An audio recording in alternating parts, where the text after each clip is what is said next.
Nameless, your arrival reminds me of the grand occasion when Penacony was first established. I was still a young, bright-eyed lad back then, lured here by the watchmaker's ads, full of zeal and ready to make my first fortune in life. Once, during a particularly grueling day, I passed out and was resuscitated by a drink from Mr. Sousa. That sweet taste has since been etched in my mind, and that was what drove me to create the Soul Glad that we all know and love today. The dream-chasing era was truly a wondrous time. Oh, I miss those days, and the watchmaker. Scorched Sand Hall is my homage to that time of boundless possibilities. I wholeheartedly hope you make it to the finish and emerge as the next superstars of Penacony. Now then, is there anything you'd like to say before the competition officially begins?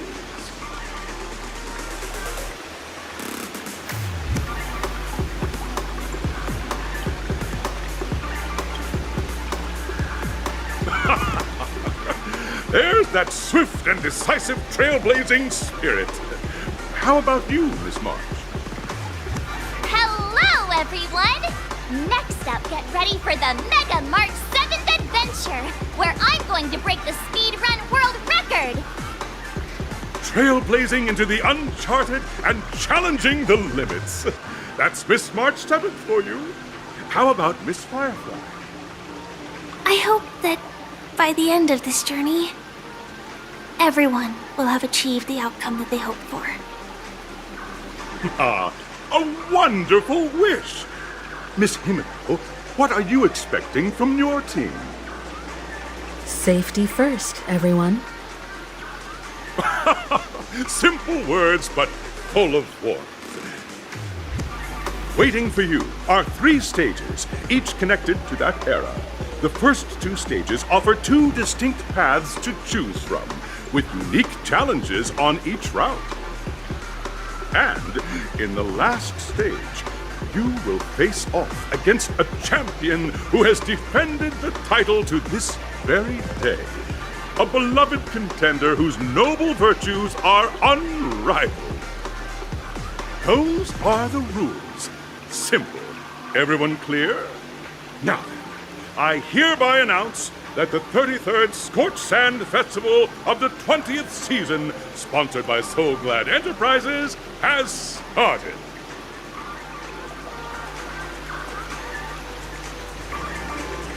Everyone, as the Charmony Festival is drawing closer, we must reach the end as quickly as possible. Factoring in efficiency and safety, splitting up into 2 groups is the best choice.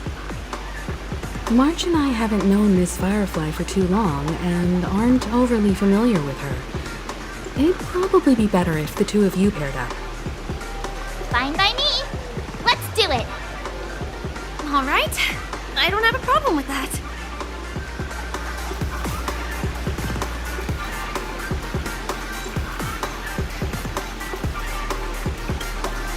We'll split into the assigned groups then. Let's not waste time.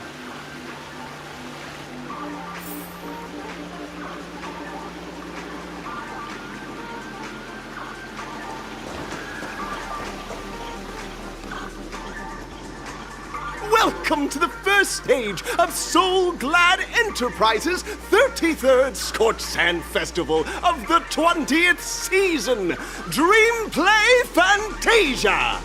In this stage, you can choose between 2 challenges, the School of Acting or School of Action. In the School of Acting challenge, you have to complete 3 performances from 3 scripts and move the panel judges.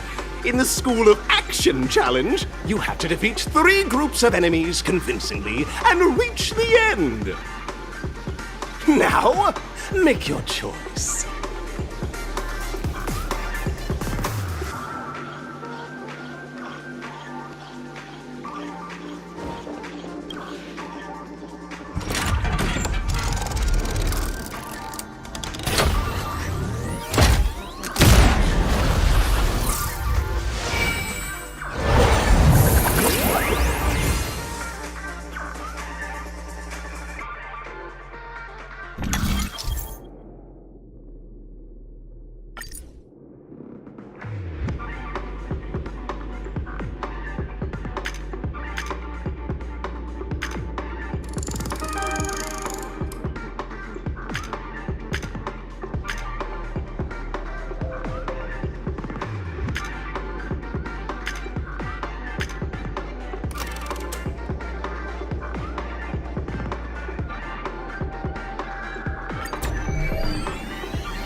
champion's crown awaits you on the stage. Welcome to the Arena of Action Stars.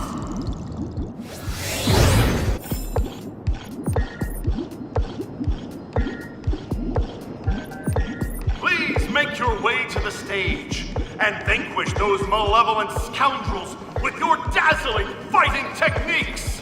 The title of Penacony's next big action star awaits you! Competitors, allow me to introduce the rules of this challenge to you.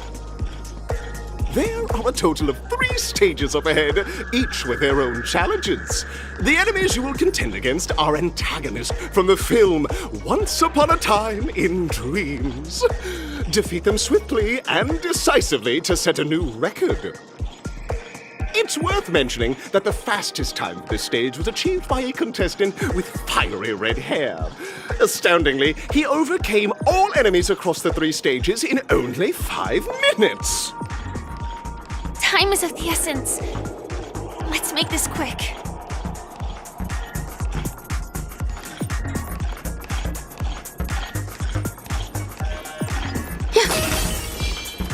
Sound lingers. Make a wish.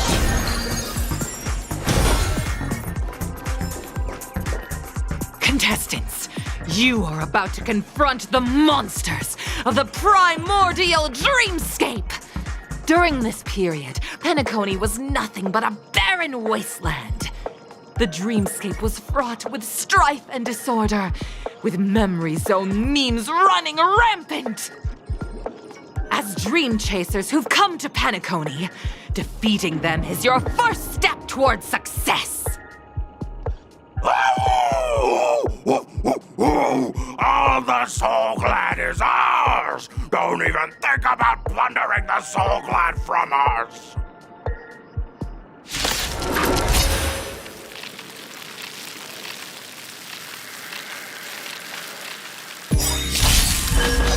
Eternal. Say bye to breathing. Good times, never time to say bye. Boom.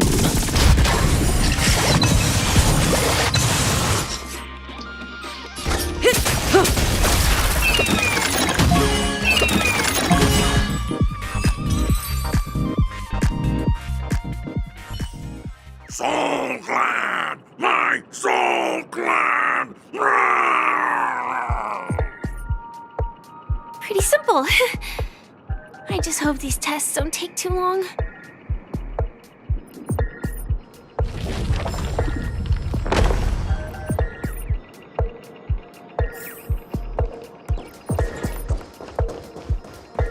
Make a wish. Huh. Huh.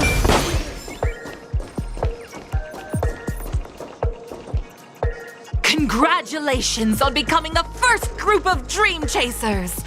Answering the call from the Watchmaker, you are disappointed to learn that Penacony isn't paved with gold. Resigned to your current plight, you start from the hierarchical dredges, biding your time for a chance at success. Just as you're about to give up, a downpour sparks a business idea. You enter the umbrella business! But just as things are looking up, you encounter a competitor. Defeat them and emerge victorious from this trade war. Why is our opponent Soul Glad? Because this is Soul Glad Enterprises' 33rd festivity auditions of the 20th season! Isn't this just product placement?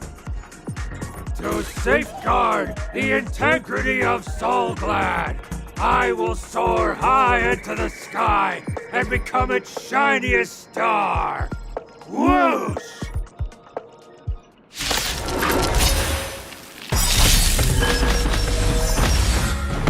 Mind your manners. Just in time. Every petal in life, all will be swept away by the wind.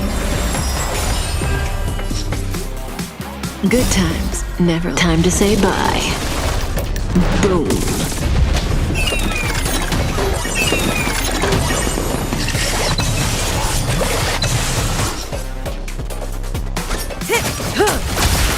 Some value, I suppose. Yeah. Stand still. Specimen sighted. Here, try this. Destiny's hand has truly. Ill tidings manifest. May as well kill them all.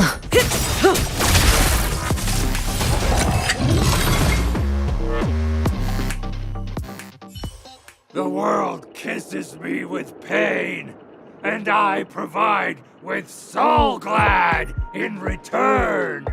Whoosh!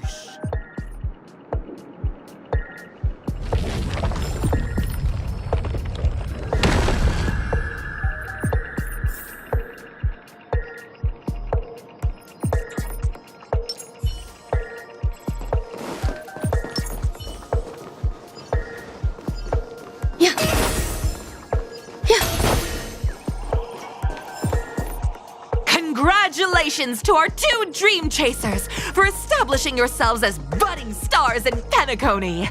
However, now you face a competitor selling at low prices, pushing you to the brink of bankruptcy.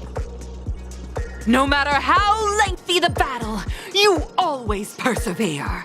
Topple this powerful opponent, and the tides will turn, paving a way to success. None will take my soul glad away from me. I will use the transmutation arcanum to turn into a dinosaur! Oh, dinosaur! Devour my enemies!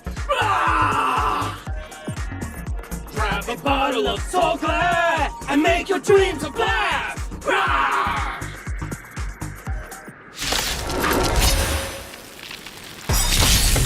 Just in time. Good times, never time to say bye. Boom. Memories are ever. Beneath the waters lies an endless abyss. To travel far away. Thanks. You're too good to me.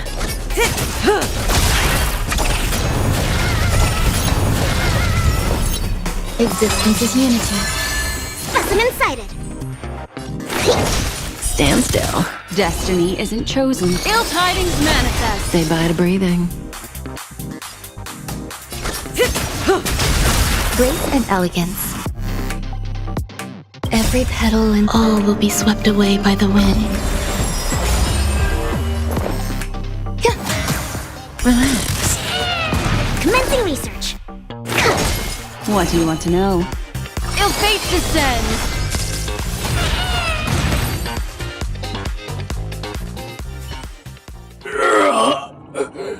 The body withers, but the soul glad name shall not. You truly are a beast! More than I can ever be. That should do it! Okay. Let's go.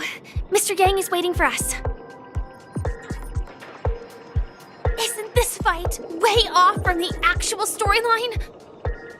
Transforming into a dinosaur isn't imaginative enough for you? This is the sort of magic only seen on Penacony. Anyway, let's get back on track. Where were we? Oh, that's right. After an extended battle, you finally emerged victorious! But the companion who journeyed to Penacony with you chose to leave, having lost all hope. In the years that followed, you encountered each other once more on the prosperous streets of Penacony, but dared not call out to one another. Perhaps akin to the lingering regret of every dream chaser. Ah, well done! You brought to life the thrilling action scenes from Once Upon a Time in Dreams with your fighting skills. Looks like we won! Let's hurry up and get to the next stage.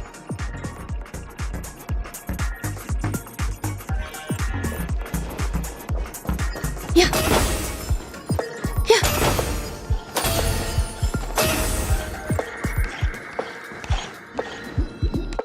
Congrats to both of you for clearing the stage, but more importantly, are you having fun?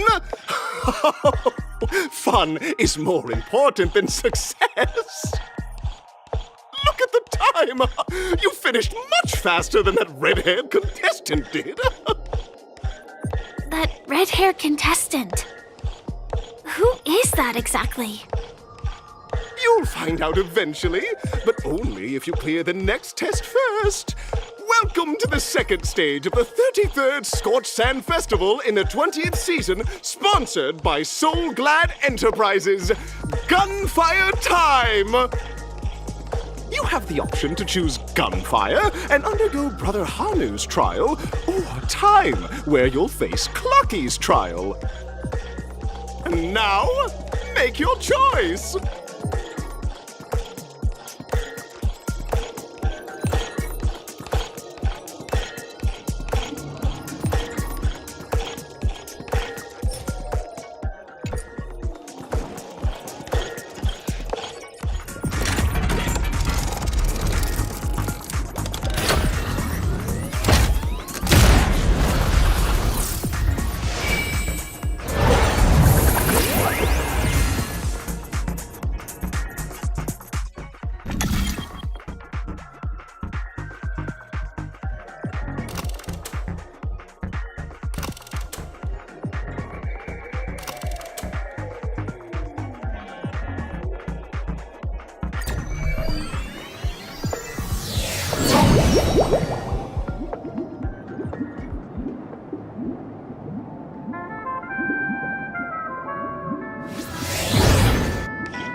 Dear friends, welcome to the wonderful world created by the Watchmaker. Awaiting you up ahead is the titular character from the beloved Clocky animation, Clocky!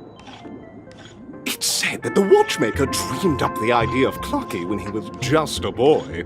Back then, he was merely an apprentice in a clock shop, and one night, he dreamt that all the broken clocks started sprouting arms and legs. Like a skilled pilot, he steered them towards the right path. As a classic figure who grew up with many, Clocky truly shaped a generation, solidifying the Watchmaker's pivotal role in popular culture. Contestants, may you have a wonderful time with Clocky. The trial of time. I hope it won't waste too much of our time.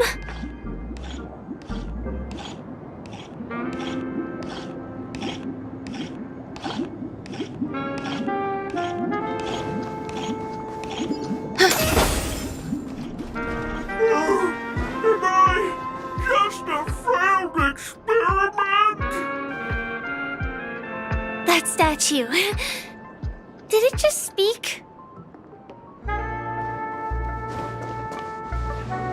Am I just a failed experiment?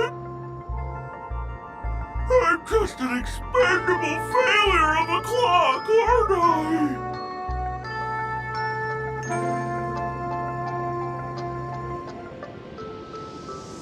I know that this may sound like an exaggeration, but Penacony is actually in danger right now.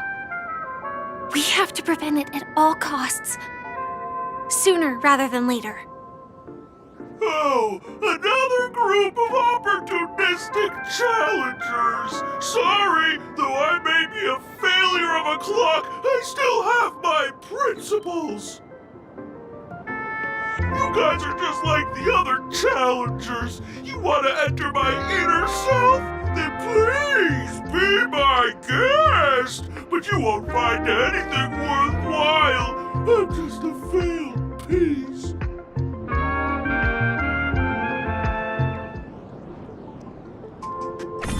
See? I'm just empty inside.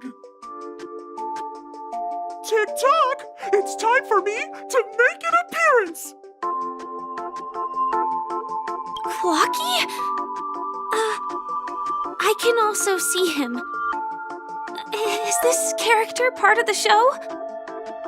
In Dreamville, Clocky is everywhere and can do anything! Like, right now! I could solve this problem with your big ticker pal, Tick-tock! I can't believe It's actually Clocky!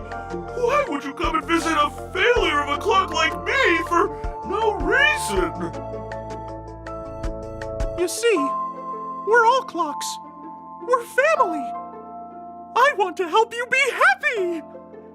Tell your pal Clocky what's troubling you.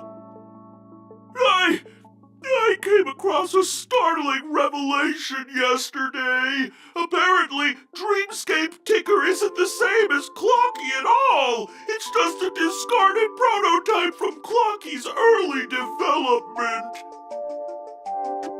Please, just leave me be, Clocky. I just don't know how to face you, because I'm just a failure. Oh dear. Seeing it like this is utterly heart-wrenching. But fear not. We're here to help it rediscover the missing parts of its inner self and guide it out of despair.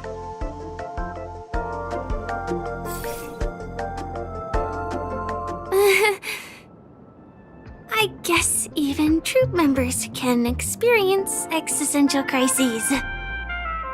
Don't worry, miss. I've already pinpointed its missing parts. Over here, my friends. Better use that hamster ball night speed.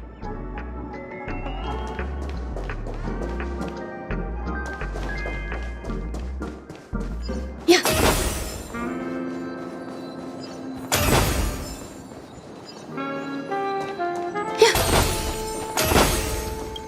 This must be one of the missing parts that Big Ticker needs.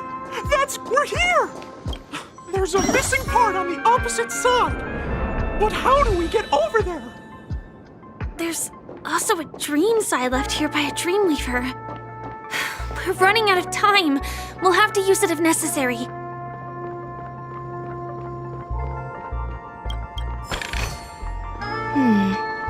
A few decorative designs wouldn't go amiss.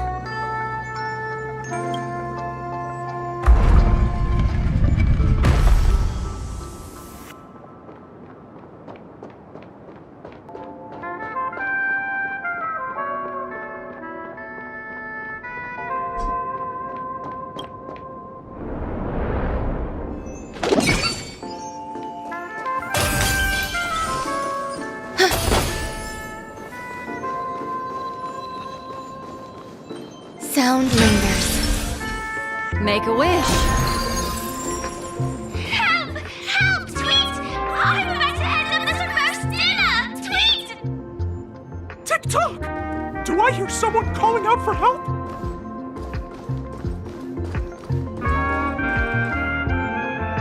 Tweet! Help! Help! Help! Tweet! This man's body is boiling hot! Tweet! Is anyone there? Tweet! I can't take it anymore! Tweet! Oh dear! It's an origami bird! What's it doing in Beyond Overcooked's tail? Is that Clocky? Tweet! Please save me! Tweet! I'm being roasted alive! Tweet! A roasted bird? Oh! This is horrible! Let's save it! Quickly!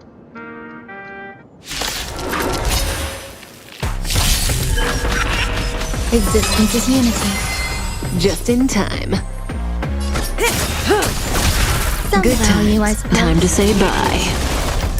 Boom.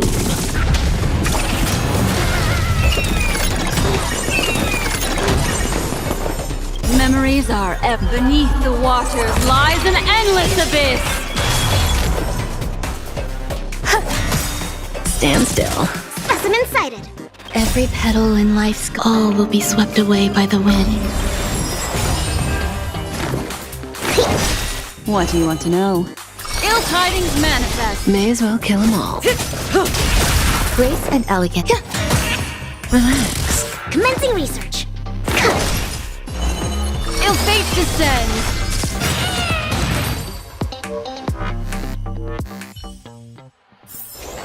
Another precious memory to hold on to.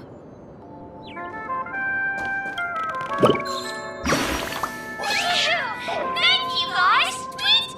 I feel I'm about 70%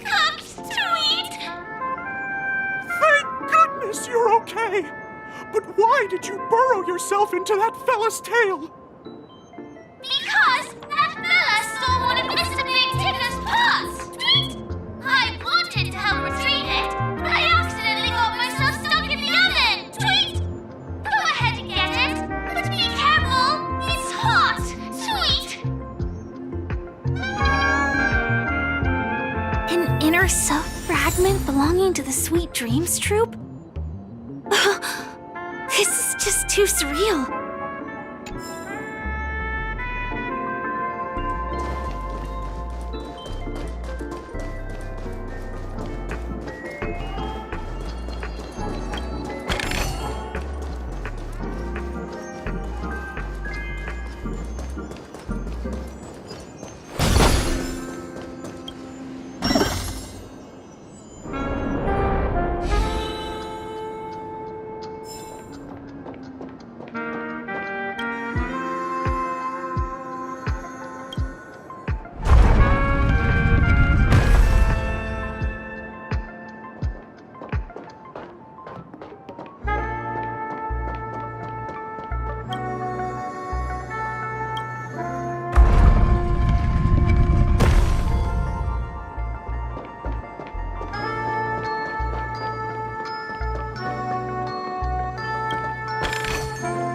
A turn of fate.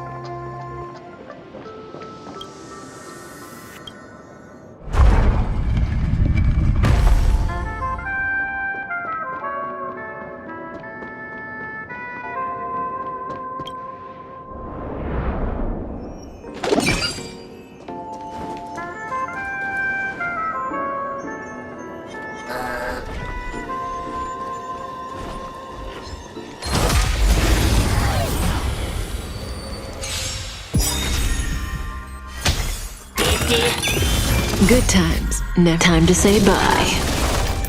Boom.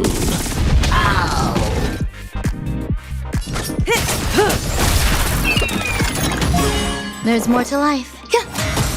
Relax.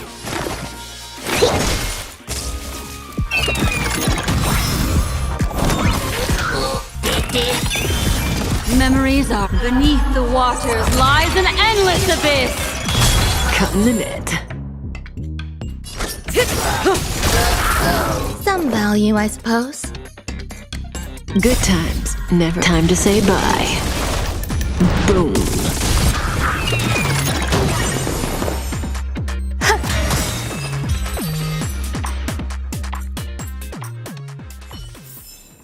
Another precious memory to hold on to.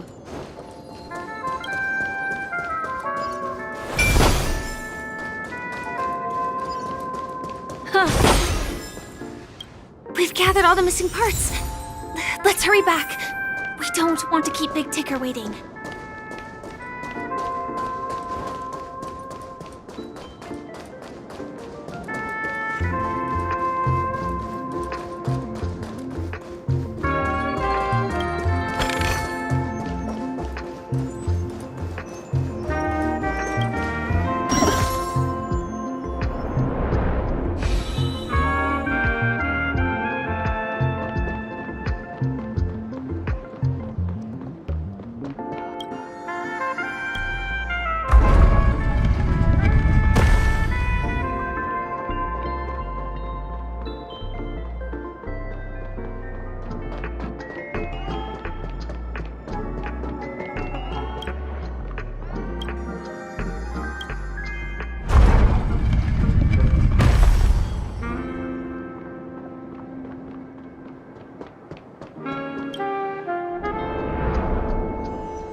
We're back! As long as you have these, you'll be able to find closure. Tick-tock!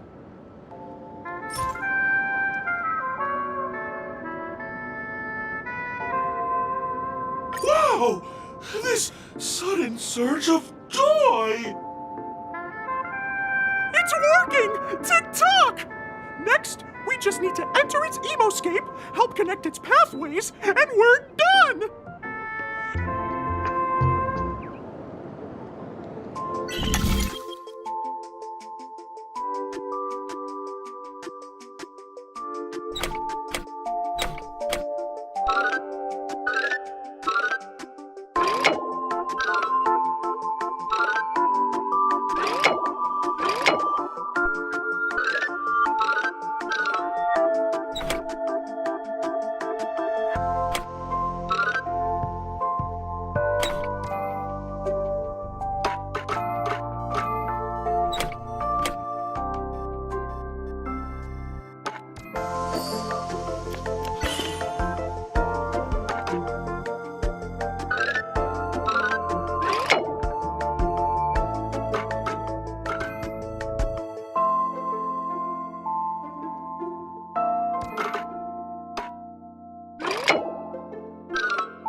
What's going on in here? Your inner self is a mess! I'm not qualified to be the real Clocky! Just give up, Clocky! No! This is unacceptable! You have to face your fears!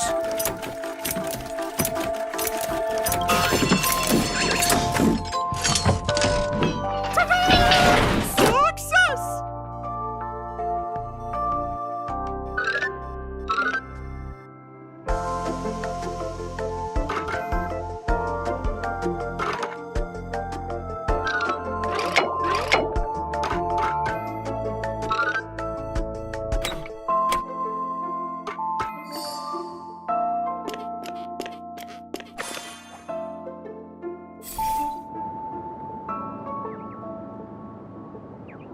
Oh, thank you, Clocky. If not for you, I'd never be able to connect with people like this. You helped me find myself again. No problem at all. As the guardian of Dreamville, it's what I'm here for. Tick-tock! Oh, my friends, you still have other important things to do, right? Go forth, my friends! When the moment comes, all the Dream Tickers and I will cheer for you! It's all done! Victory's in sight! Let's head to the final stage. Yeah.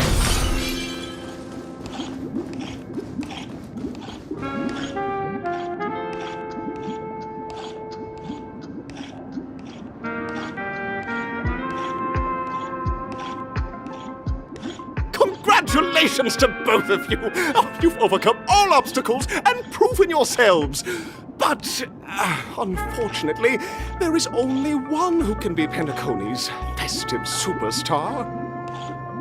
In the final stage, you will face the defending champion. If you fail, you will lose the opportunity to become the festive superstar. Welcome to the 33rd Scorched Sand Festival's third stage in the 20th season, sponsored by Soul Glad Enterprises' Superstar Showdown!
No way, I think I just saw someone. Someone extraordinary. Make a wish. Sound lingers.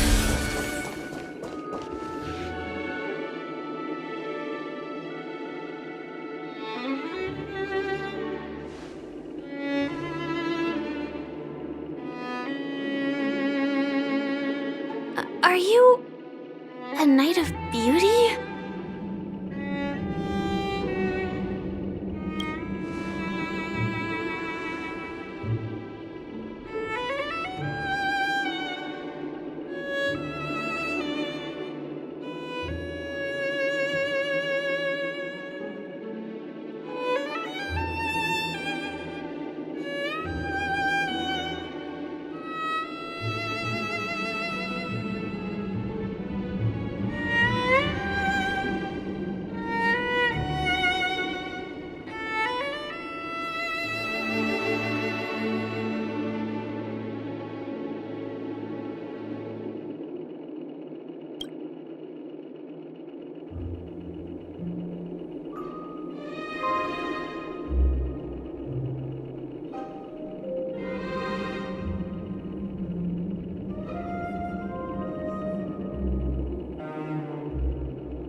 That's right.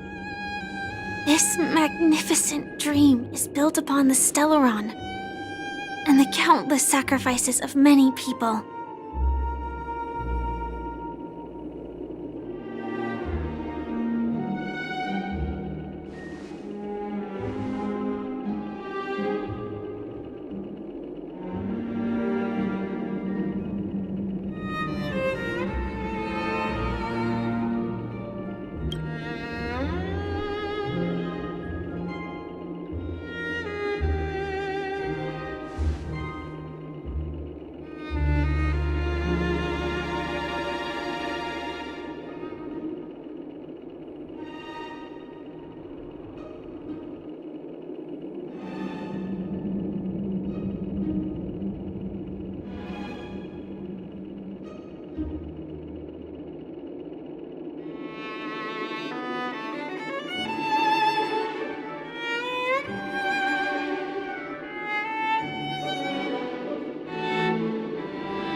Eternal.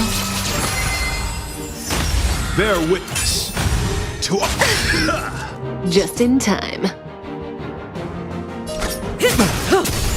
There's more to life.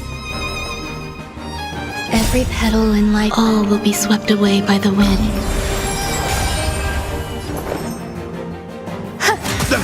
Relax. Ill fate to say.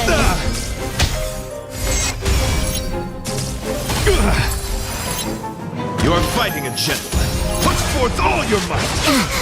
say bye to breathing. Memories are ever. Beneath the waters lies an endless abyss. Rise to the challenge. To travel far. So this is the warmth of life. Rise to the challenge. Good times, never time to say bye. Boom. Stand still. What do you want to know? Ill tidings manifest. Behold, this symbol of Kyo. Let the duel commence. Some value, I suppose. Existence is unity. Specimen set. Relax. Rise to the challenge.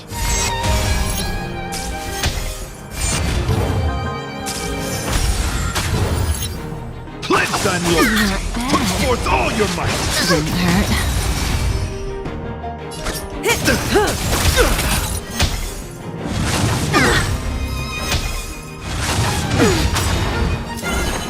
Good times. Time to say bye. Boom.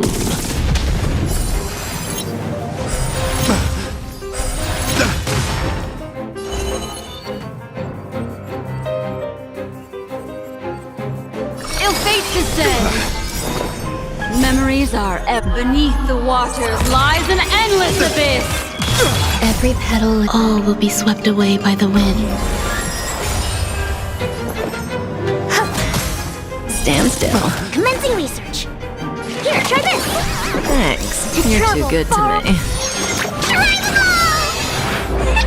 Destiny's hand has truly blessed me.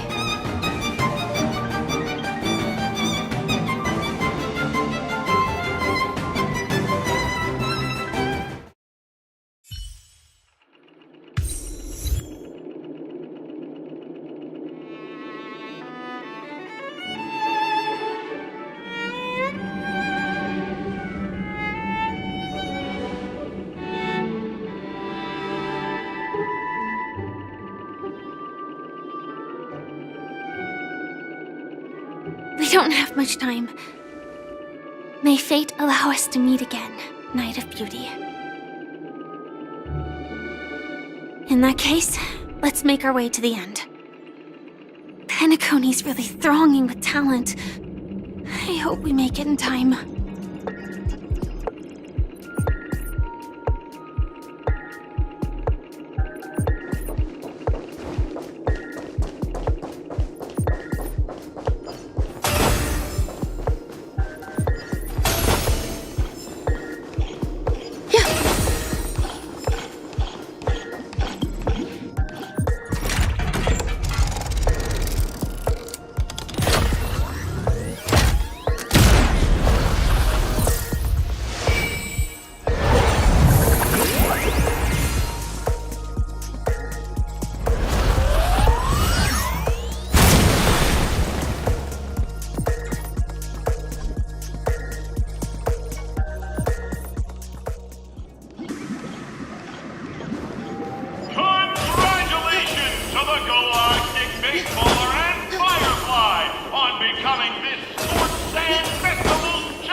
Congratulations to the both of you on becoming the festive superstars of this year's Charmony Festival before entering the Grand Theater.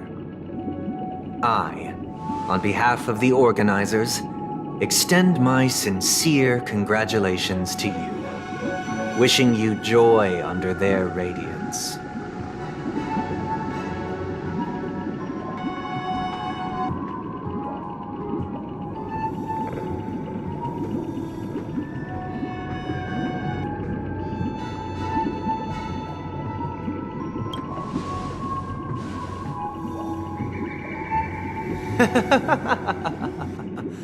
Your endeavors are worthy of extra recognition, and I've taken steps to ensure that. However, this reward is not a material one, but rather the opportunity for an open and honest communication between us. As previously promised, my sister, Mr. Yang, and I have met with the Dream Master. We delved into the truth about Penacony and its Stellaron, and have come to a consensus. Both I and the Oak family cannot acquiesce to your request. Just as expected. We acknowledge the perspective of you, Nameless. Penacony does require change, but not as you propose.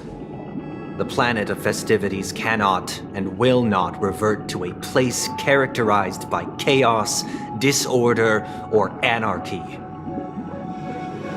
Through your journey of overcoming obstacles, you must have glimpsed the essence of that era. The vulnerable ruthlessly eliminated, equality non-existent, common folk living precarious lives, eking out a dreary existence. Ultimately, only heroes like yourselves manage to achieve success.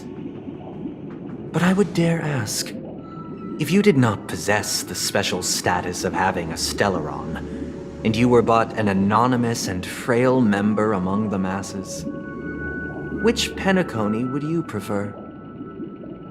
A dystopia for the survival of the fittest, or a sweet dream paradise for all?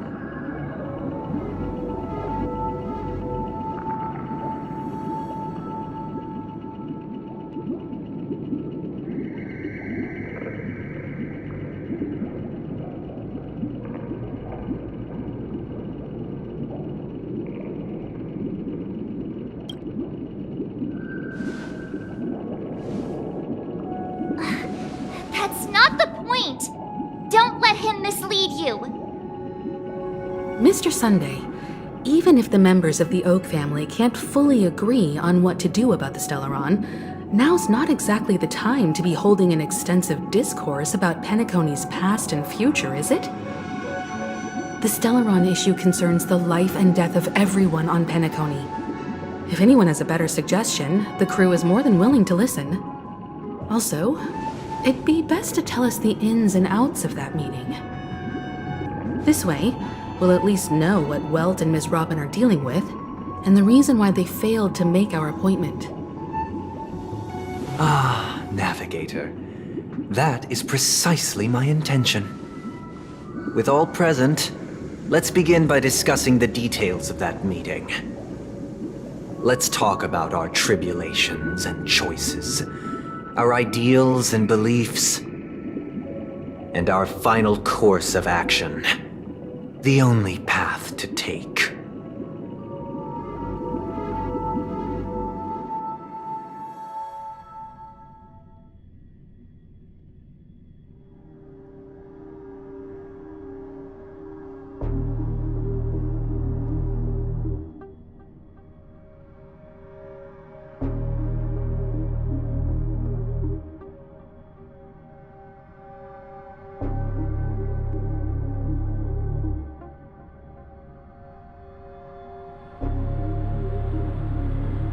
You mean to say that for the longest time, there have been scoundrels who would use the Charmony Festival that I have bequeathed to the masses as a tool to realize their ambition? Indeed, Dream Master. Once the Charmony Festival begins, the Stellaron's powers, along with the song, will be broadcast across the entire planet of Penacony. And then everyone in their dreams will be unable to awaken. This is indeed surprising to me. The dreamscape is maintained by the collective effort of the 5 families. If someone were to use the Charmony Festival to recklessly disseminate the power of the Stellaron, this individual must hold a position of great authority. Do you have any suspects? I'd like to ask, did you really not know of the Stellaron's existence? I would have never thought that this Nameless would point the spear at me. Quite astonishing indeed. If I have offended, the Astral Express extends its sincere apologies. But the current circumstances are dire and leave no room for meticulous inquiry. We're doing this out of concern for the Dreamscape's safety.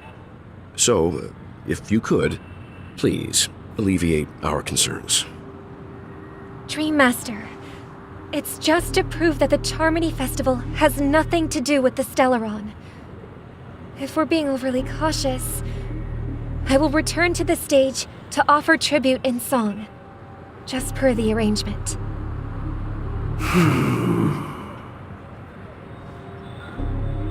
Sunday, Robin. I've watched you two grow up, and know your dispositions like the back of my hand. Both of you, right now, can surely be lauded as their most devout advocates. I already know your resolve. The magnitude of this matter is enormous, and cannot be taken lightly. Since Mr. Yang has asked with such earnestness, I will personally respond in kind. If there is a need, the entire Oak family will be mobilized to heed your call. Someday, might I ask you to beseech them to cast their light unto me, and question me in their stead, so that no lies may be concealed? I will do as you command. Robin, could I entrust you to be present as a witness, to document the truth, and to proclaim my innocence, so that all slander may be utterly dispelled? I will do as you command. May thy will be carried out on earth, just as it is in the heavens. Oh, triple-faced soul, please sear his tongue and palms with a hot iron, so that he will not be able to fabricate lies and make false vows. Let us begin. There is nothing else to prepare. Understood. Question. Have you devoted your life to your god, never worshipping other gods? Naturally. Do you love your god as you do yourself, always heeding their admonishments? Naturally. Have you strayed from the path expected by your god, betraying their name? Never. Have you ever been inordinate with your asks of your god, coveting more than the foundation of the creation itself? Never. Then, a final question. Do you swear to fulfill all vows, past, present, and future? With the Eon as my witness, if I do not deliver on my words, or if I renege on my vows, may I be cursed in accordance with divine law. They have seen your faith, and have endorsed your faith. With this, it can be evidenced... Just a moment. What is it, Mr. Yang? I have another question I hope to have answered. To my understanding, the family's harmony and prosperity have never relied on so-called divine laws. The god you both mentioned, are they truly Shipe? Mr. Yang should know that those belonging to the family toil together as if they were kin, embracing solidarity and unity under their light. All duplicity is laid bare before the harmony. Such a delicate and complex symphony. Which other god could perfectly harmonize this, if not for the Great One, Shipe? Perfectly harmonize. Therein lies the problem. It isn't an outsider lurking in the shadows who changed the harmony, but a dissonance that has surreptitiously emerged from within this very symphony itself. In the distant past, there existed an eon. With one flick of the wrist, they crafted the laws of the cosmos. Their followers formed the Beyond the Sky Choir, spreading solemn and reverent hymns throughout the universe. Later, they fell. The route traversed by this eon clashed with the harmony, ultimately being absorbed and fused into it. The chorus that once reverberated across worlds fell silent, and when it echoed anew, it was transformed into the hymn of harmony. Though an eon may perish, paths with no masters still linger. In the all-forgiving harmony, echoes of bygone dissonance may subtly arise. Mr. Yang.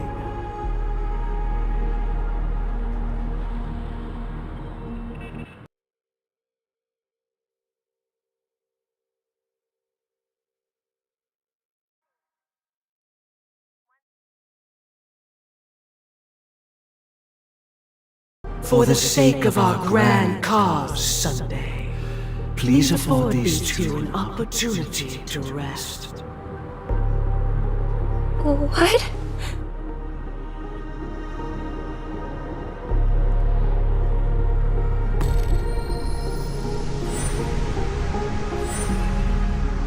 Sorry, Robin. It's just you. I did not wish for you to know this. It's a pity that things have turned out this way. So, this is the true reason I can't sing? The shadow that envelops Penacony is actually... We were never children of the harmony. Our ideal paradise could not have been crafted by Shipe. True bliss can only be guaranteed by the one who transcends the many.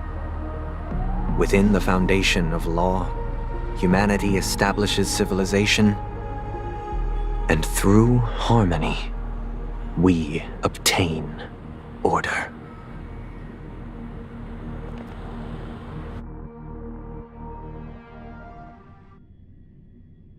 Unbelievable. To think that there would be remnants of the Order on Penacony. What have you done with Mr. Yang and Miss Robin? Don't worry. I just gave them some time alone to ponder their fates. You should know that these actions make you an enemy of the Astral Express. Should we need to stand against the Nameless, it would only be myself and the Oak family involved. But we haven't reached that point yet, have we? Your efforts for the justice of Penacony are evident to everyone, and have been widely observed.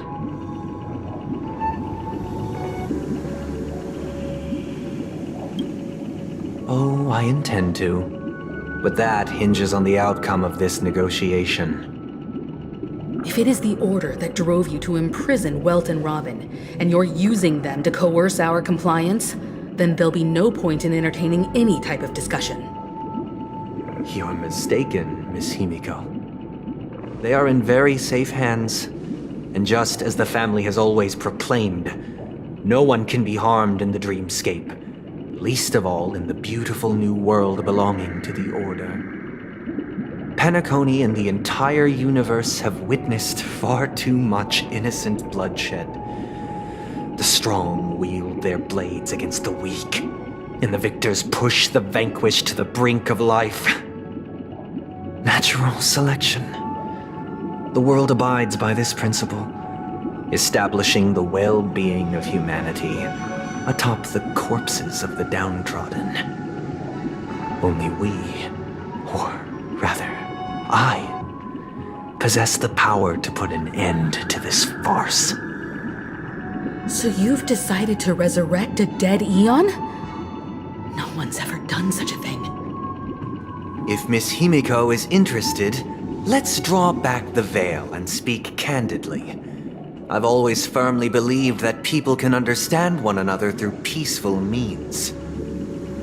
I'm willing to divulge the unembellished truth as to the intentions of the Order's Pathstriders, so that you will make better judgment for the Astral Express, for Penacony, and for this stretch of the universe. Words can hardly do justice to the beauty of that ideal. So, come with me, everyone. Let us retrace our steps and see once again where this road leads.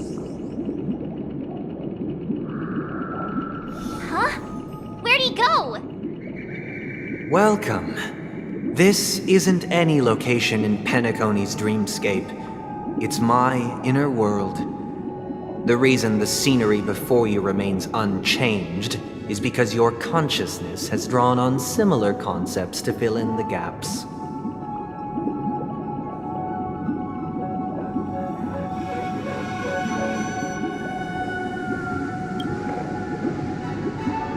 That means... Did you do the same to Welt? It's a tuning process, stronger in effect and more draining on the mind. The gray-haired guest has experienced it before, so he should understand what it entails. Tuning allows you to intuitively grasp my feelings, which also means that I cannot hide anything from you. Now, everyone, please look at the huge screen. The road we once took begins here. From this point on, you will witness the numerous decisions I've faced. I've selected a portion of these to share with you. I believe after going through similar predicaments, you'll be able to better understand my thoughts. Let's begin. The first decision. A story about a baby bird. This story happened when Robin and I were very young. We were victims of the Stellaron disaster, and the family's Mr. Gopher Wood, who would later become the Dream Master of Penacony, saw that we siblings had no one to turn to and took us in. Later on, Robin and I lived a time with nary a care in the world. One day, after dinner, while my younger sister and I were lounging about in Mr. Gopher Wood's yard, we spotted a fledgling Charmony dove all on its own. That baby bird was tiny. It didn't even have all of its feathers, and it couldn't sing. When we found it, it was already on its last breath, having fallen into a shrub, probably abandoned by its parents. We decided to build a nest for it right there and then. However, thinking back, that winter was unusually cold, with fierce winds at night in the yard, not to mention the many poisonous bugs and wild beasts in the vicinity. It was clear that if we left the fledgling in the yard, it stood no chance of surviving until spring. So, I suggested we take it inside, place it on the shelf by the window, and asked the adults to fashion a cage for it. We decided that when it regained its strength enough to spread its wings, we would release it back into the wild. The tragic part, something that we'd never considered, was that this bird's fate had already been determined long before this moment. Its destiny was determined by our momentary win.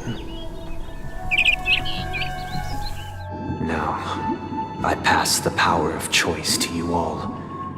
Faced with this situation, what choice would you make?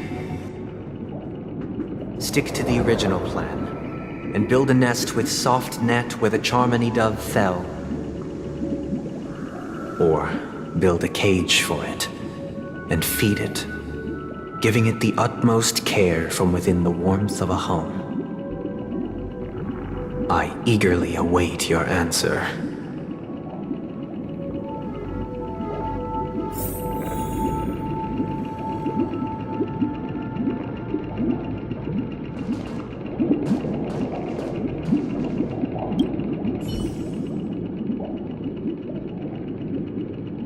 I can't decipher his intentions right now, but based solely on that question, I would probably choose to build that dove a cage.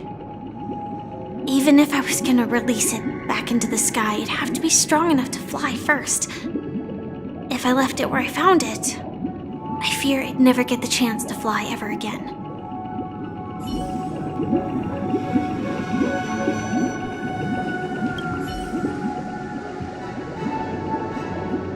It looks like he really has no intention of imprisoning us. If it's just a quiz, I suppose it's fine to humor him. Back to the question. I would personally choose to build the little Charmony dove a cage.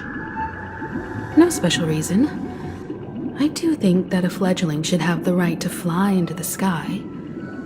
But if it can't even live to that point, then there's nothing to talk about to begin with.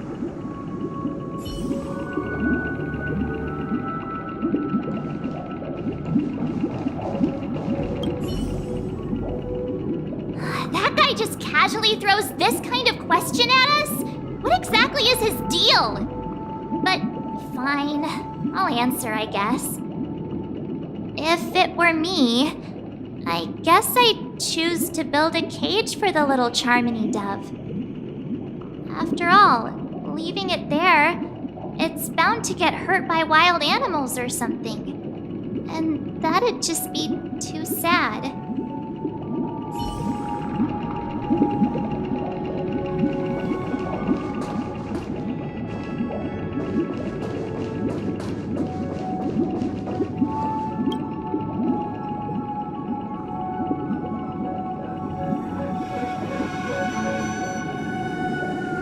I'm happy to see that you made a choice similar to ours.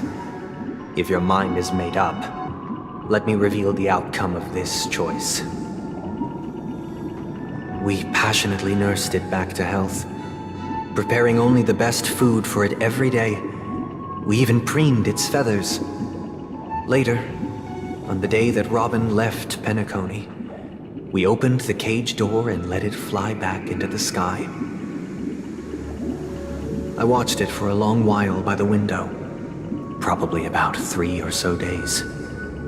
In those 3 long days, the little Charmony dove tried again and again to spread its wings to fly into the sky, but fell to the ground, only to keep trying. Finally, on the 137th attempt, it succeeded. But its attempt did not go perfectly. After flying unsteadily for a while, it fell to the ground, unable to grasp the direction of the air currents. The fall shattered its wings. It writhed helplessly in my embrace. But it was all for naught, finally succumbing to a painful demise. And in that instant, our tender care, our given love and hopes, they all became the inevitable push that sent it to its death. I deeply regret the choices we made. Next, let us head to the second decision. This time, it's the story of a dream chaser. This story happened when I was appointed as Bronze Melodia, a position exclusive to the Oak family, charged with listening to the problems and vexations of Dreamscape residents and providing them with the relevant guidance. It was during that period that I had the opportunity to hear voices from all corners of the Dreamscape. Joy, sorrow, arrogance, regret. The complex tapestry of human nature that formed the world. And I was fortunate to catch a glimpse of it. He was a dream chaser and an illegal stowaway. Just like the rest of them, he came to Penacony in search of a better life, except that, to most people, the price he paid, I suppose you could say it was everything. He told me I sold everything I could at home. The house, the land, even his 2 children. He said he could not afford to raise them, and that at least they could eat if they lived as slaves. He had a plan in place. He would buy back his children once he had made his fortune, and enjoy Penacony's beautiful dream with them. Alas, his plan to smuggle himself was somewhat clumsy, and he was sniffed out by those pig-headed hounds. After hearing the Dream Chaser's story, I immediately appealed to the Bloodhound family to cease their pursuit. That way, at least he could live peacefully. But I was still too naive to the ways of the world. I did not anticipate that what I thought was a kind gesture would later lead to dire consequences. I'll tell you the outcome soon. For now, I'd like you all to make a choice. Will you do as I did and try to convince the Bloodhound family to stop their pursuit so that the Dream Chaser may live peacefully and realize his wishes? Or will you remain silent, leaving him to languish while the hounds are hot on his heels until his inevitable judgment arrives? I look forward to everyone's decisions. Who knows? Perhaps they might even alter the outcome of this tragedy.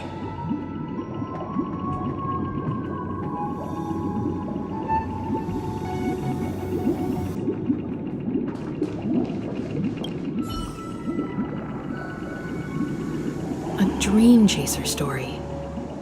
If I acted out of kindness, I would probably ask the Bloodhounds to stop their pursuit and lend him a hand.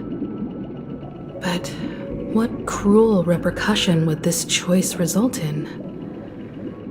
I think Sunday must have been deeply impressed by the limitations of the strong defending the weak through this incident.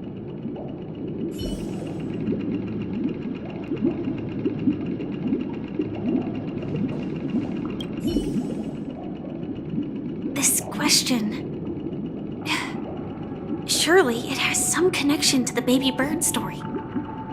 And this connection is precisely the breakthrough Sunday aims to use to persuade us. I'd probably choose to ask the Bloodhounds to cease their pursuit.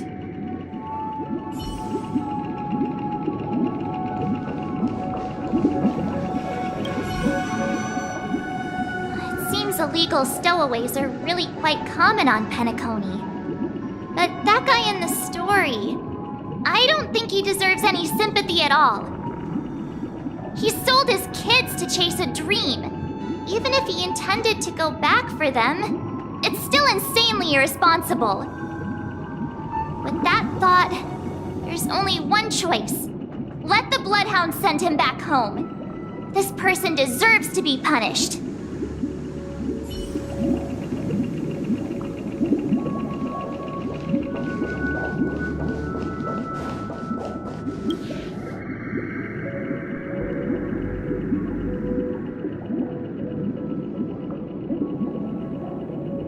It seems you, like me, pondering whether a different choice could have led to a better outcome. Sadly, his fate would only be more tragic. Say he never gets caught. He would only die from delirium. The methods with which illegal stowaways enter dreams are unorthodox, not flawless like the hotels. Living in the dreamscape would be a mere pipe dream. Should he be apprehended? Could the hounds afford to turn a blind eye? The answer is a definitive no. They couldn't bear the resulting consequences, and thus wouldn't dare extend a helping hand. As to your choice, I once again offer my heartfelt apologies. Next comes the third and final decision. And the story this time is my own. This story happened the day I was appointed the Oak family head. At that time, Mr. Gopherwood was the current Dream Master, and as per his wish, we had a private conversation. What surprised me was that the Dream Master had only come to deliver a letter to me. He let me read its contents, and it was a letter from my sister. The letter contained the usual pleasantries, anecdotes from her travels, nothing out of the ordinary. Just as I started wondering how this letter related to our discussion, the Dream Master began to speak. Do you know who wrote this letter? My sister, of course. But why would you personally visit me to hand me a letter from my sister containing mere trivialities? To help you grasp the full scope of this issue. Do you know where Robin is at this moment? From what the letter indicates, she must be in Caspelina 8, correct? She's touring there right now. Correct. Has she mentioned anything about a stray bullet? A stray bullet? What? A war has broken out on that planet. It is because of this very reason that Robin chose this destination. To spread the word of the Harmony. And to save the lives of that planet. She personally made for the front lines. She hoped to ease the people's suffering with song, and was willing to brave mortal danger to deliver the IPC's medical supplies. Unfortunately, stray bullets show no such compassion. Is she all right? If the operation was successful, she should probably be recovering in the field hospital. By the eon above, the bullet struck her neck directly, yet possibly as a reward for her consistent deeds of harmony, it didn't hit any vital arteries. Once you've attended to your outstanding tasks, it'd be advisable to write her back as soon as possible. Those damned savages! I'll pack my bags right away. My gratitude for bringing this to my attention, Mr. Gopherwood. Now you understand why she always wears such elaborate neck ornaments, don't you? How could this happen? Miss Robin. It's all in the past, so please don't worry. I share this in the meager hope that you will understand the Harmony's limitations and predicament. As grandiose as the strong defending the weak sounds, many times, it is nothing more than wishful thinking. Likewise, I've prepared one last question, one last choice. But rest assured, this choice will not have any grave consequences. Because this is merely a figment of imagination, a nightmare that has haunted me through countless nights. If you ever had the opportunity to make a choice like I did, would you still support Robin's journey on the path of harmony?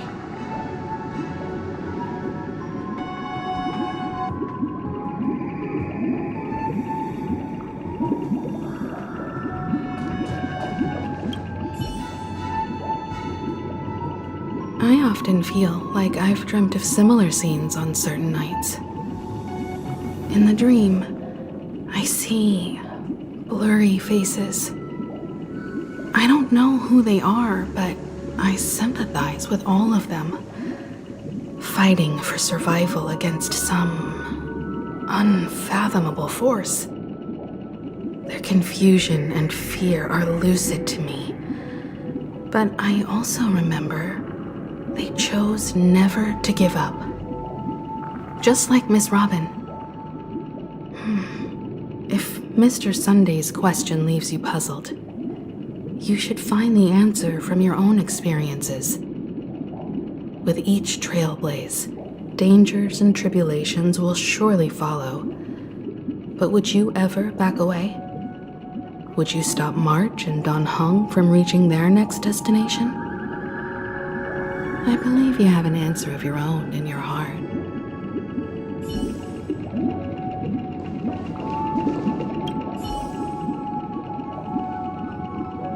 Miss Robin's courage is admirable. And here I was thinking she was just another superstar celebrity. But the fact that she's also Mr. Sunday's younger sister? No, I doubt he'd wish harm on his own flesh and blood, no matter how grand the ambition.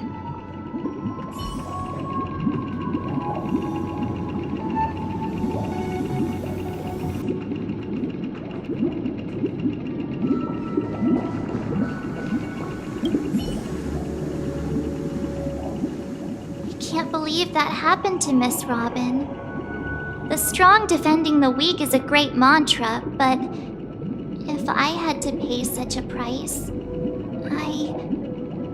I don't know what I'd do.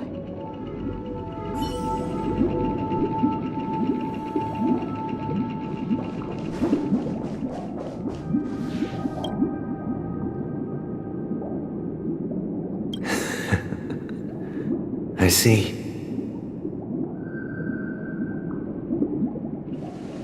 I am now aware of everyone's stances. Raising these questions merely serves to illustrate one point. The plight of Penacony cannot be salvaged by the harmony. The true foundation for a sweet dream paradise can only be established through the order where the strong govern the weak. I know the suffering of being tormented, the turmoil of losing your way, how sorrow and even despair set in when matters don't work out.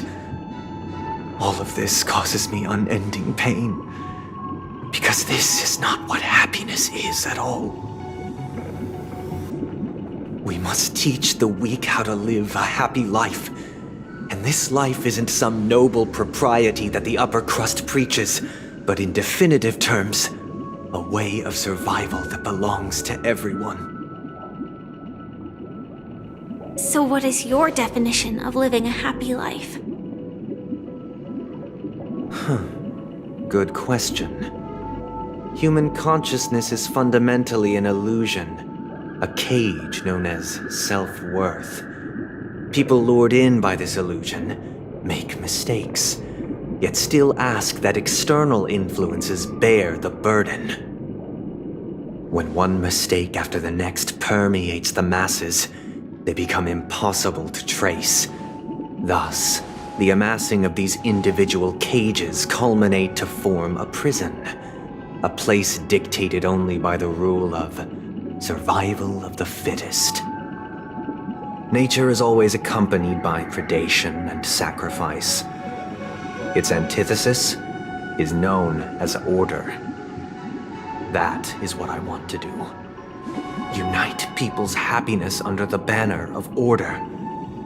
They won't need to make bitter choices any longer, nor face the weaknesses of humanity.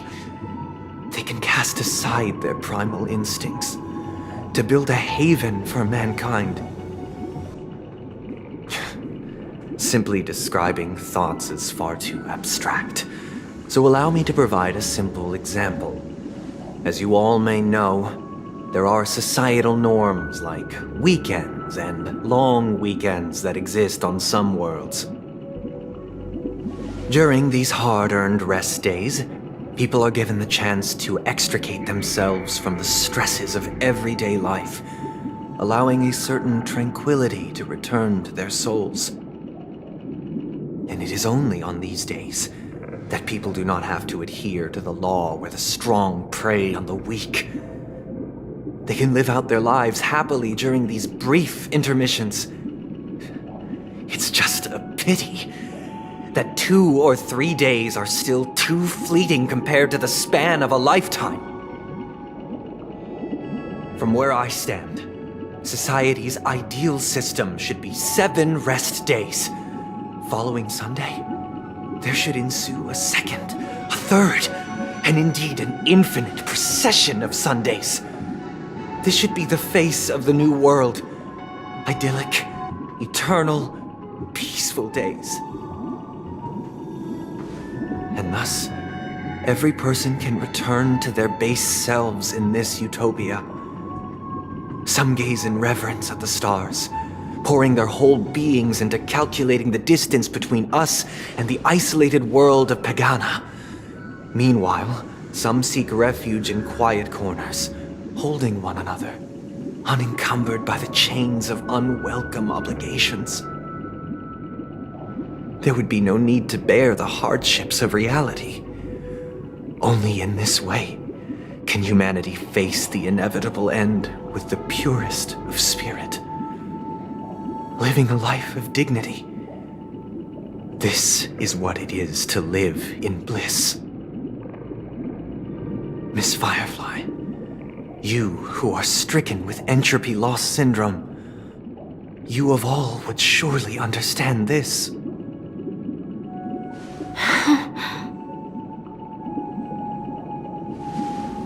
It sounds like a flawless theory.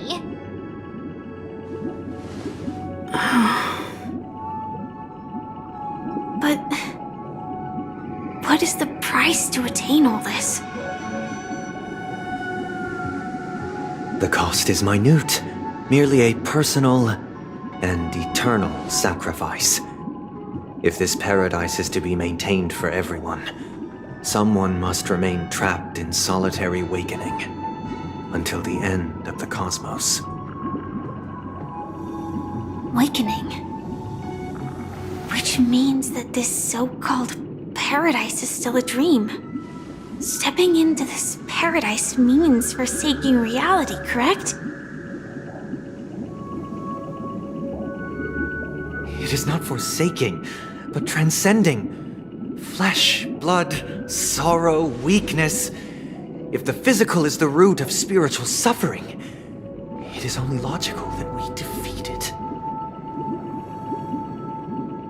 But in this supposed bliss, people won't have defeated their demons. The chance to overcome their tribulations would be forever lost to them. In other words, it is an escape. That's another way of understanding it. But there is no shame in escape. On the contrary, the seeds of escape exist in everyone's hearts. Don't you agree, Miss Firefly? And as to why we sleep, it is because we are afraid to awaken from our dreams. But this is not in conflict with the grand plan. Only in acknowledging this can we truly understand the frailty of human nature, and from there, show compassion and protection.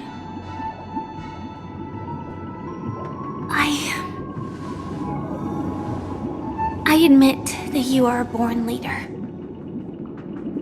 Your perspective on humanity brims with pessimism.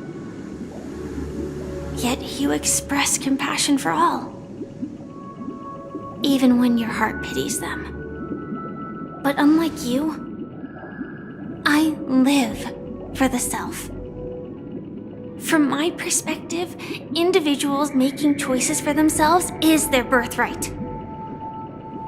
The want to escape may be innate in the weak, but whether they are weak or not, it is not up to another to decide. Perhaps in your mind, you also view me as weak?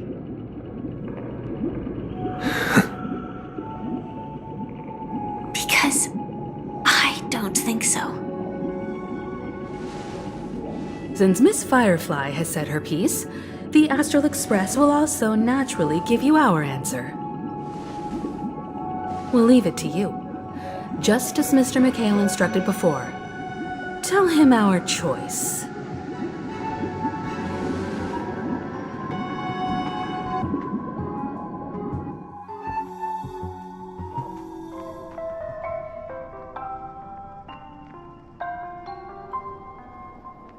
What is this place? Does this place ring any bells, Misha? I don't know, but I feel a sense of déjà vu. What is this place? It's the realm within a dream bubble. This was left to the Astral Express by a nameless, but weirdly, when we entered it, it was completely empty. Dr. Edward from the Dreamscape sales store told me that dreams are formed from memories, and a dream bubble can't take shape if its core is empty. So I thought you might be able to help us in unraveling this mystery, Misha.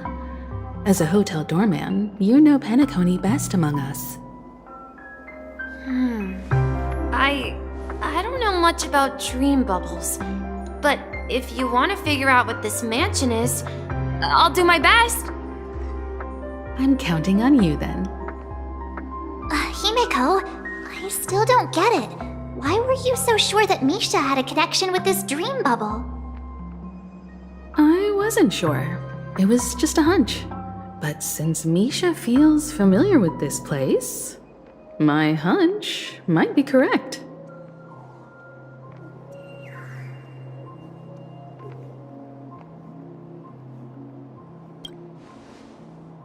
Exactly. This is where you and Firefly encountered death, which we now know as dormancy. Considering its connection to Dreamflux Reef, it's not surprising it appeared here. The question now is, who brought you here? Based on the clues we have so far, it's unlikely to be that masked fool, so identifying them is crucial to us. We're drawing closer to the truth once more. Let's give Misha some time, as I believe he'll unveil the secret of this dream bubble. All right, but there are doors all over the place. Which one should we choose? Do you have any idea, Misha? I guess... maybe this way?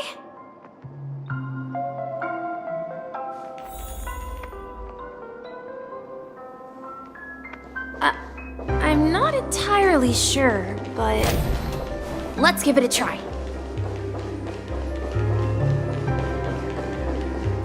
Wait, you managed to choose the right door on your first... Weird. This place is quite different from the hotel. But I feel like I've been here before, and even lived here for a while. If I remember correctly, there should be a fireplace down that hallway. Clocky and I used to sit by the fire, listening to the crackling of firewood. And the room on the other side was the toy room. I loved spreading out all the toys from the box on the floor and making up stories for each of them. Hold on. This doesn't make sense. Didn't I grow up in Dreamflux Reef? So, what is this place? This could be a case of amnesia. Don't worry, Misha. It's common for everyone to forget certain aspects of the past. Those memories haven't vanished. They're just lying in the depths of your mind. We can surely get them back. Since this place seems familiar to you, why don't we explore a few more rooms and see if you can recall anything more? Yeah, then let's check out the rooms I just mentioned.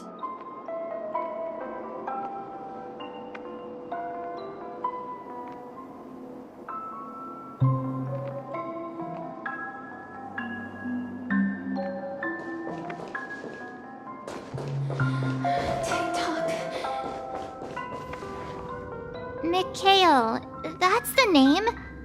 Now we all know him as the Watchmaker. So, who is he talking to? Do you know anything about it, Misha? I'm sorry, I don't know much about the Watchmaker. But, Mikhail... Anything special about that name? Mikhail is Grandpa's name. Grandpa? Do you mean you're the Watchmaker's grandson? But we haven't heard anything about the Watchmaker having descendants. And the name Mikhail is not rare. Perhaps it's merely a coincidence. Could you tell us more about your grandpa, Mikhail? Yeah, sure. He was a seafarer who fearlessly ventured into mysterious seas and storms. He was always on the sea and had lots of friends who accompanied him on his travels. He didn't want me to call him Grandpa because that would make him sound old. He believed he was still young. The name Mikhail was given to him by his parents, Mihaly and Elise, both renowned seafarers. Every time he came back, he'd share his logbook with me and tell me about his adventures at sea. I want to become a great adventurer, just like him. It appears that the seafarer has nothing to do with the Watchmaker. So, perhaps it's just a coincidence? So, where is your grandpa now? He went off on a new journey, and it's been quite a while since I last saw him. So, where has Clonky gone? Did he leave to protect Dreamville?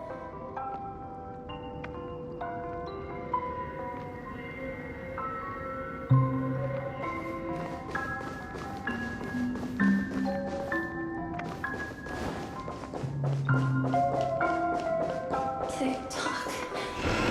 Tick-tock.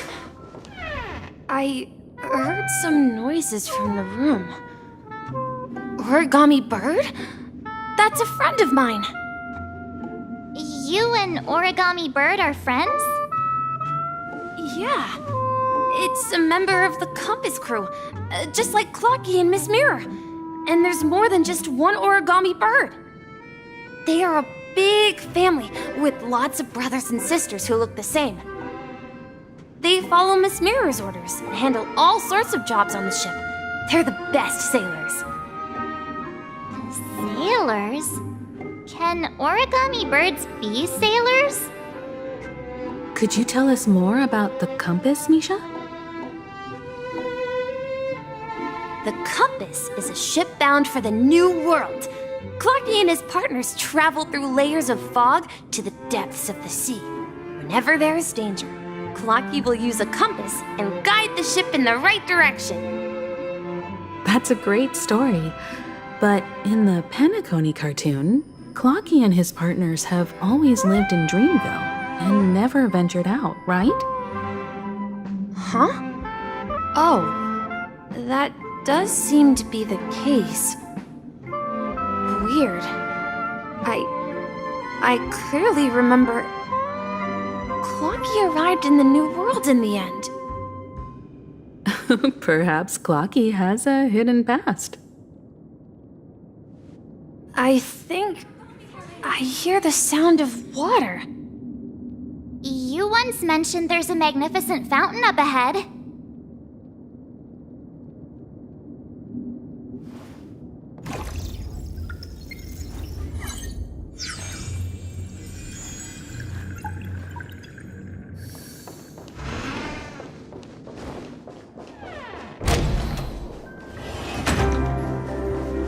Look, there it is!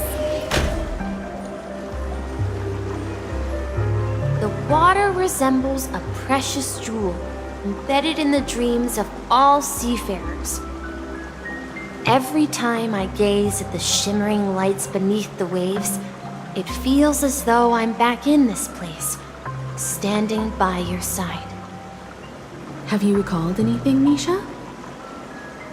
Yeah, I saw these sentences in Grandpa's logbook. He used to say that despite the perils of the sea, whenever he stood on the deck in the afternoon, overlooking the sparkling waves, he would think of this fountain in front of his house. He often said that those moments felt like returning to his family's side, and the difficulties at sea didn't seem quite as challenging. You know, I quite understand such sentiments.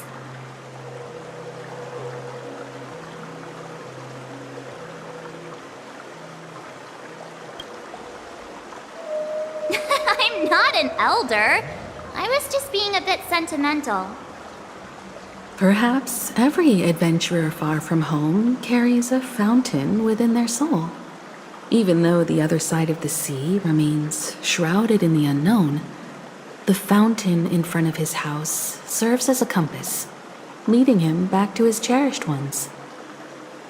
Yeah, while Grandpa was at home, we would stand by the fountain and place the compass, a toy boat that I made, into the pool. Back then, I would ask him when I could go on adventures like him, and he would always laugh and say I was still too young. It seems this Mikhail is truly a seafarer and has nothing to do with the watchmaker. Yeah, based on Misha's recollections, the scenes in the dream bubble appear to be his childhood memories. But this raises more questions. According to Misha, he was clearly born on an oceanic planet and led an ordinary life, with no connection to Penacony at all. Could this be some sort of metaphor? Perhaps the sea refers to the memory zone. I'm sorry. I don't know, but my memories keep pouring out uncontrollably, like water flowing from a fountain. Perhaps I'll remember more things if we go further.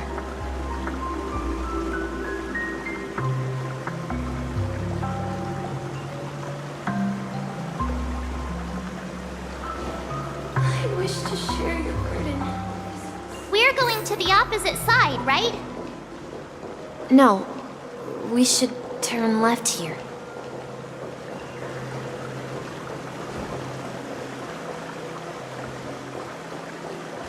Huh? Something feels different about this place. This is it.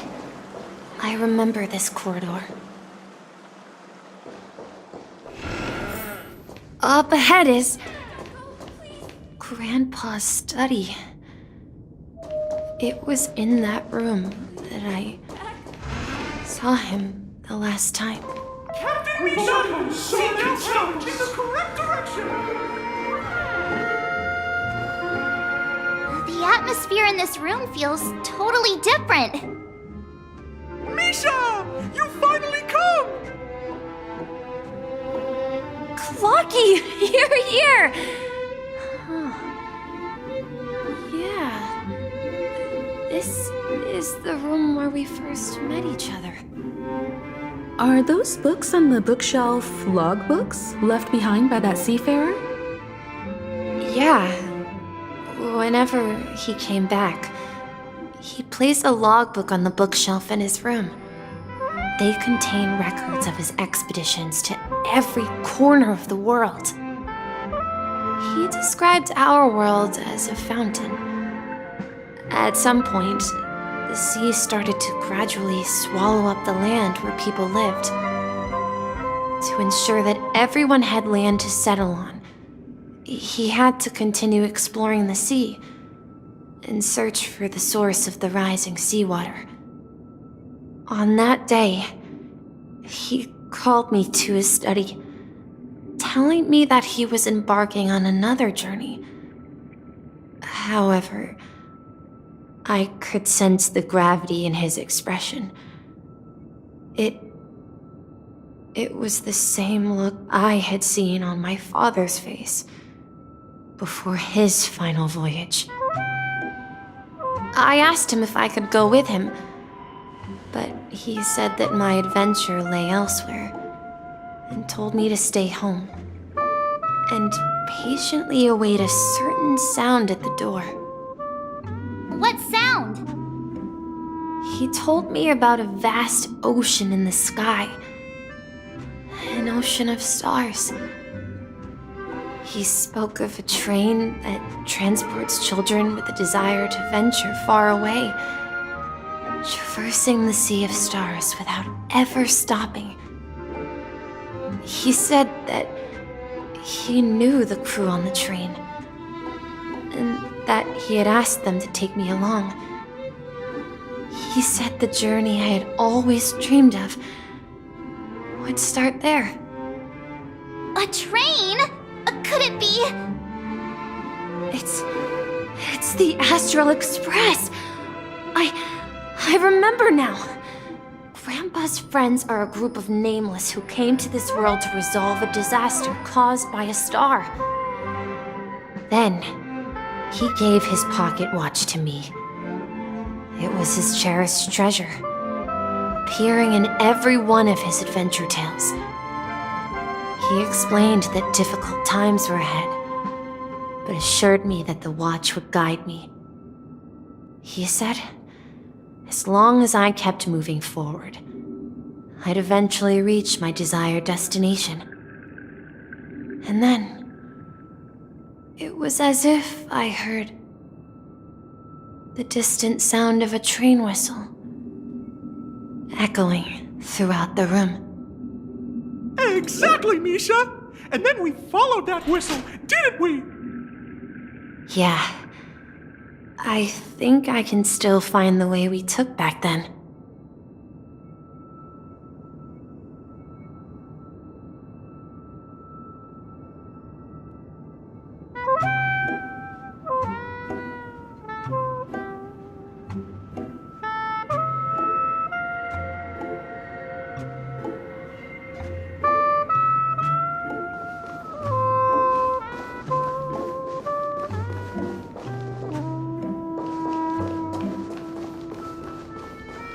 This is the dream jigsaw, right? So we're supposed to find the exit. But where can we find the last piece? Do you remember? You said you obtained a mysterious shard when you stumbled into this place.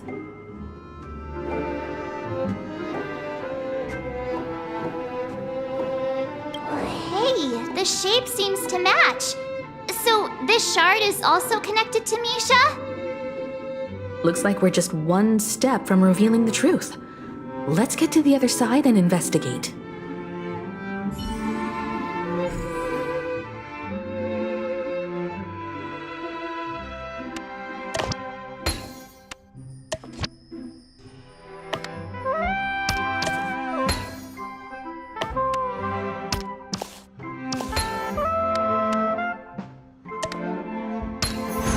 I call this a puzzle.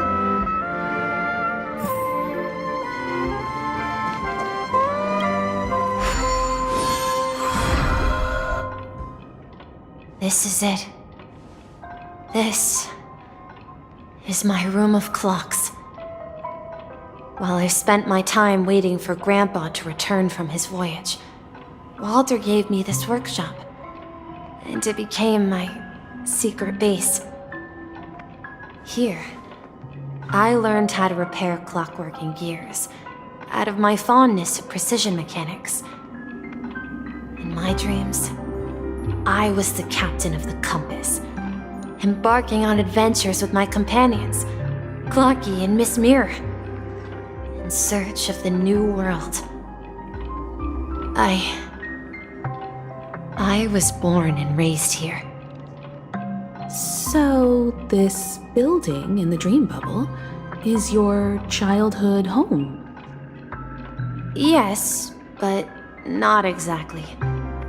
To be more precise, this dream bubble itself is my home. Looks like you've remembered everything now. Wait. Why does it feel like everyone else knows something I don't?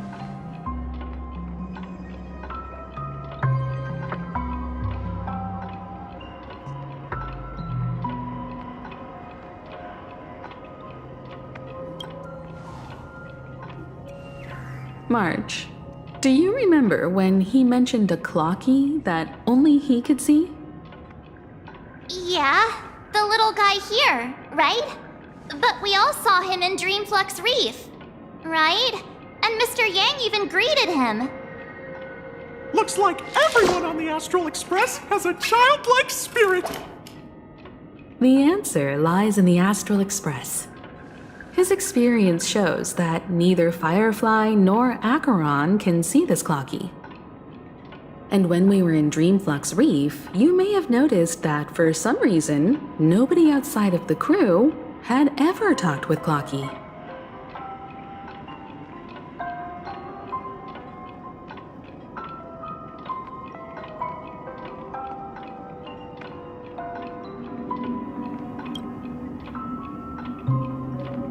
A mimetic life that can only be seen by a select few.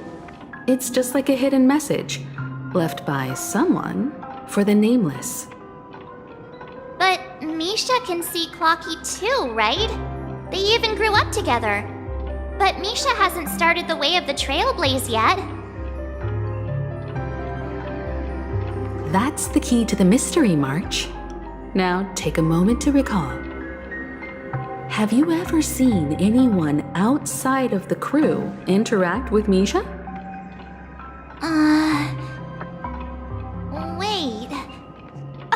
No way! That's the answer, March 7th. This dream bubble is the place where I was born. And I'm a dweller in this dream. Just like a memory zone meme. I should have stayed here and waited for you.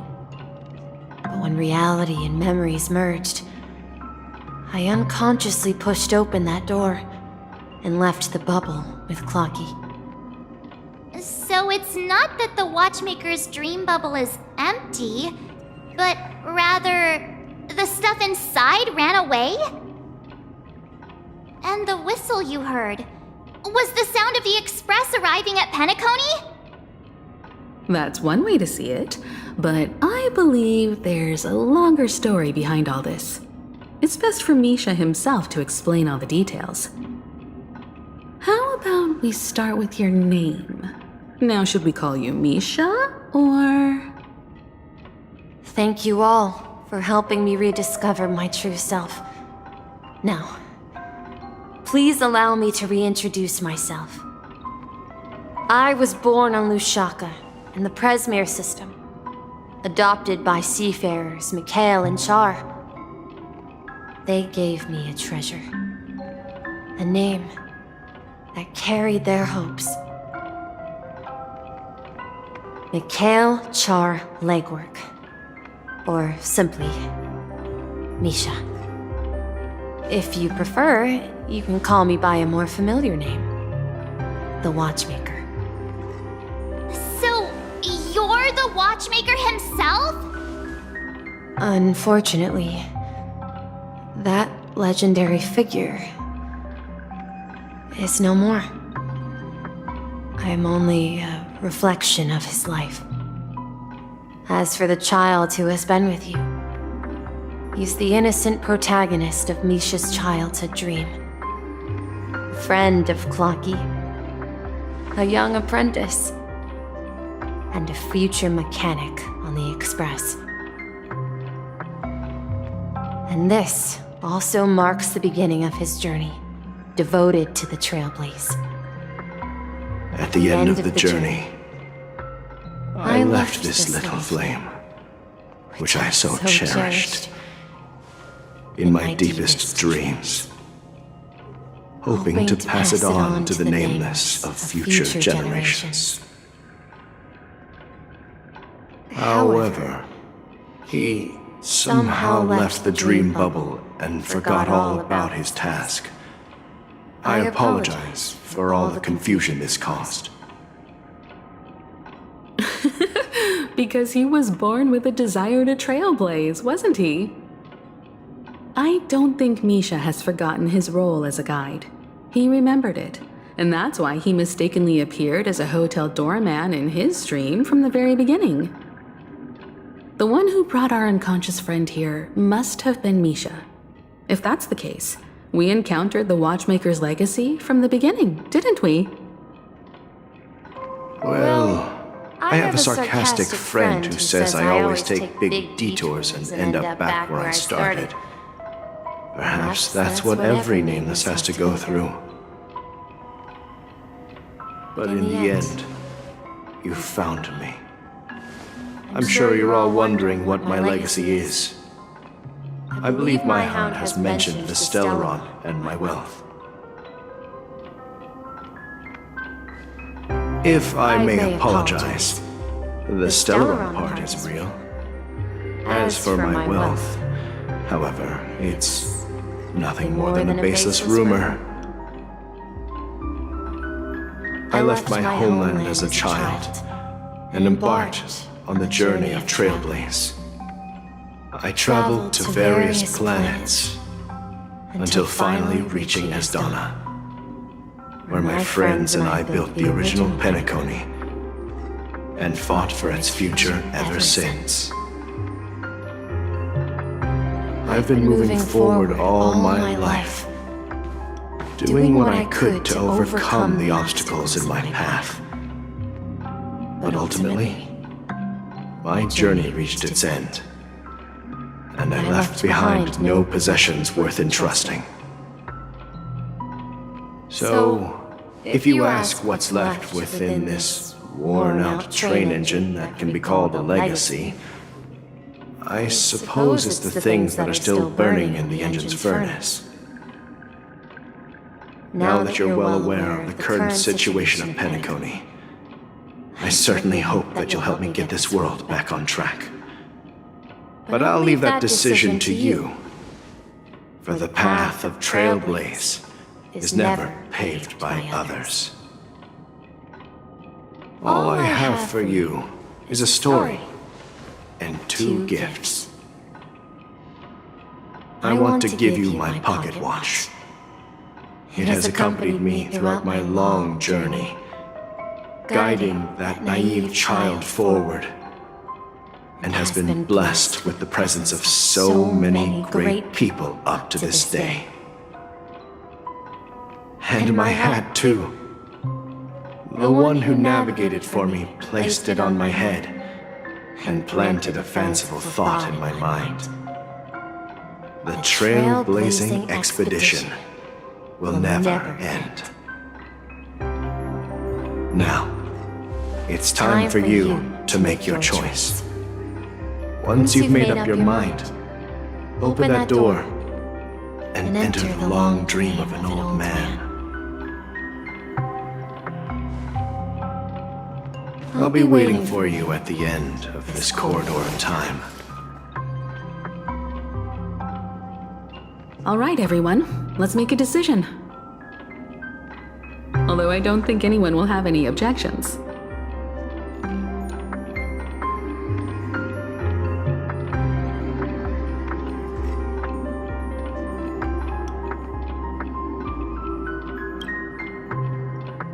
Of course. We've come this far. Surely there's no other option than moving forward. In that case, it's unanimous. Then let's proceed together to the end of this dream and tell Mikhail our decision.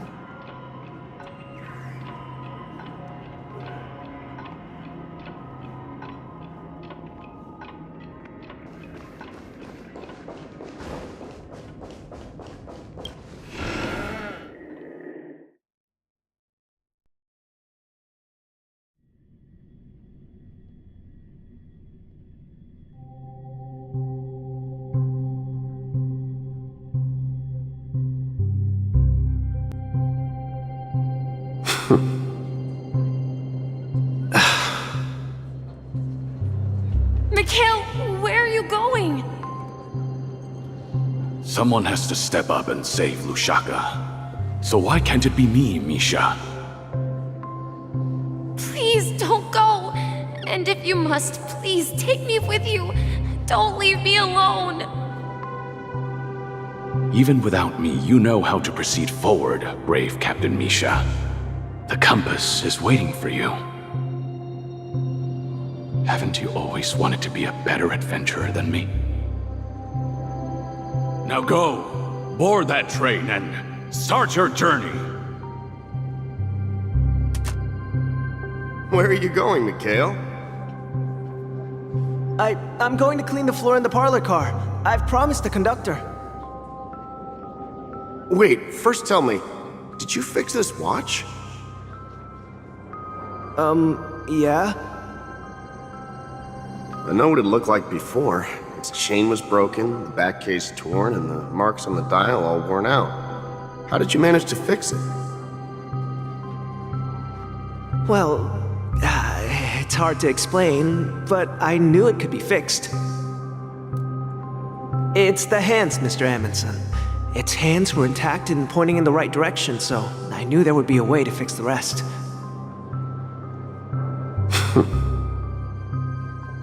I see. You'll work with me from now on. Haven't you always wanted to tinker with this train? You're its mechanic now. As for the conductor, I'll do the talking. But I only know how to fix watches. Don't worry. You've got what it takes. I'll teach you what you need to know. Where are you going, legwork? It's time to head to our next stop.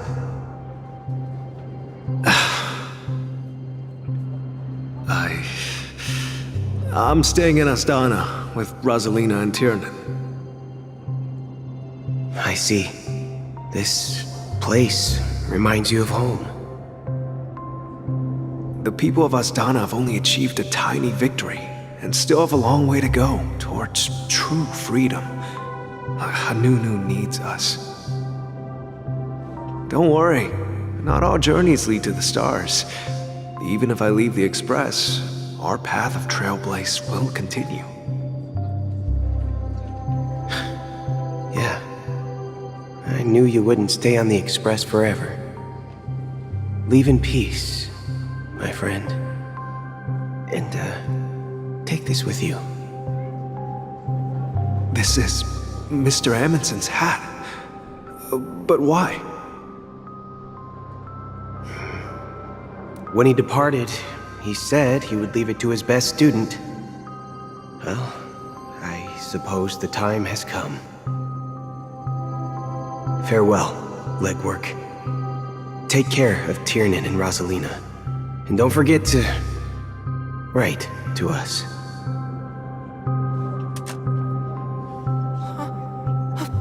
Where are you going, Watchmaker? Don't worry, Micah. Just going on a little trip. Someone has to be at the forefront of the interstellar frontier, and I'm the only former Nameless in Penacony. So why can't it be me? Because you're all we have! Have you forgotten about Tiernan? The cosmos is way more dangerous now. What will happen to Penacony if we lose you too? But what will happen to Penacony if we don't find a way out? Ah, Tiernan. How could I ever forget him? I've spent countless sleepless nights asking myself why I didn't go with him back then. We Nameless won't stop. Don't worry, Micah. It's just a matter of getting back to my old profession. Just wait for me to come back. But if, and it's a big if I don't come back in one piece, then you'll become the next Watchmaker. Where are you going, old man? Oh, you're here. Answer my question. What are you up to? Relax, Gallagher. I just came up with a great idea. Wanna hear it? Oh, come on! Aren't all your ideas just ways to get yourself killed? I may be blunt here, but you're the last remaining hero in Penacony. If you die too, the secret of the Stellaron will go to the grave with you. Yes, I'm afraid there's no way out in Penacony, so I'll have to consider alternatives beyond Asdana. We'll organize a festival using the Watchmaker's legacy as a facade and send invitations to the entire cosmos to gather people here. So, a desperate struggle against the family? Desperate? Don't we have you here, my friend? This task is challenging, but what hasn't been challenging for us along the way? Well, whatever you do, remember, make sure to send an invitation to the Astral Express. Misha! Where are you going? Oh, it's you, Clocky. Take me to Dreamflux Reef. Last night, I had a long dream about the day we met. I want to write down that dream. Write it down? Why? Oh, so I won't forget it. Do you remember how you got your name, Clocky? Of course! You told me that when you were a kid, you lived in a room full of clocks. Those wall clocks and pocket watches grew up with you and were your best friends. Yes, but what I didn't mention was there's a funny misunderstanding behind it. I was a kid, and there was always a special pocket watch in my memories. It was with my grandpa, guiding him on his sea voyages and leading the way in his every adventure story. I wanted to have a pocket watch like that too. And that's when you appeared in my dreams. Yeah. Every night, we boarded the compass and set sail together. But you know what? It wasn't until the day my grandpa gave it to me that I realized it wasn't a pocket watch at all. It was a compass. So, your name should have been Compassy. And the Watchmaker is just a nameless.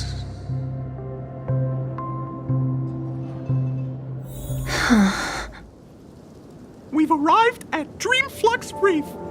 So, where to next? You know, Clocky, I don't think I'll be going anywhere else.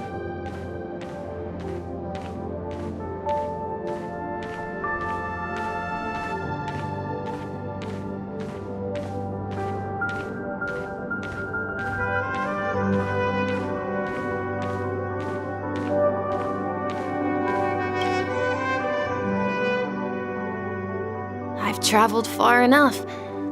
It's time for a little break. Oh. So, we'll set out again. When you're rested? No, I'll stay here. And then, this is where it ends. This is where it ends? What do you mean, Misha? You told me that the trailblazing expedition would never end. Yeah, that's what I said. So now, it's up to you to decide your next destination. My next destination? What's that supposed to be? I've been following you. Misha? You're acting weird today. If you're feeling down, we can just do what we usually do. With the clockwork. No, I'm not feeling down. As for clockwork, yeah, it resolves all problems in this dream. So, do you know what clockwork actually is? I'm not quite sure. Well, everyone gets lost at times. They may hesitate and doubt which way to go. That happens in this dreamscape and beyond. But don't worry. Everyone goes through moments of uncertainty and hesitation. Eventually, they gather the courage to make bold decisions. Whether it's calming, happy, angry, or sad, all they need is a little nudge to take that step toward where they truly belong. I'm leaving that little nudge with you, and I hope you'll share it with others. Such is the essence of clockwork, the will of the Trailblaze.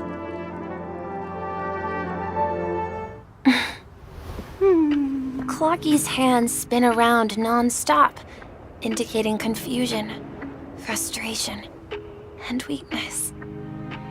But ultimately, people still need to move forward.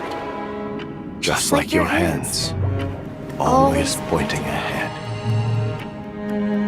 This is where my journey ends.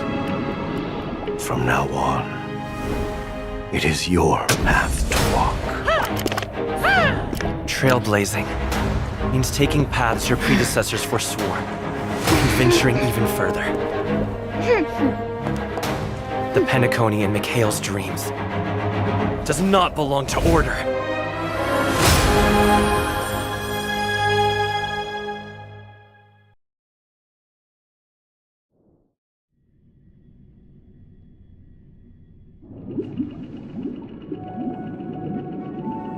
I can't believe that Eon would cast a glance at Penacony at a time like this. Is it because of the resonance from the legacy of the Trailblaze? Or perhaps the bond between you is so strong that it even impresses an Eon? Well, there might be another possibility. Perhaps they want to witness, on behalf of the fallen Eons, who will hold the future of Penacony. If that's the case, on behalf of the Dream Master of Penacony and the 107,336 members of the Oak family, I'm extending a formal invitation to all of you. I'm cordially inviting you all to the Penacony Grand Theater to participate in the upcoming Charmony Festival. And, of course, you won't be in the audience, but on center stage. Since the future of the Stellaron, Penacony, and even the entire cosmos is at stake, let's draw a conclusion there, in all fairness. If you truly believe in Akavili's path, then show me their courage and determination.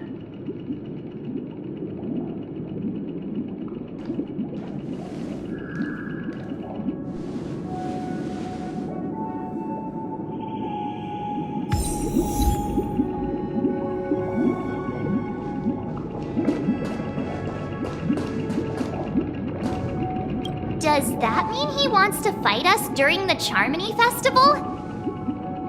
I'm afraid so.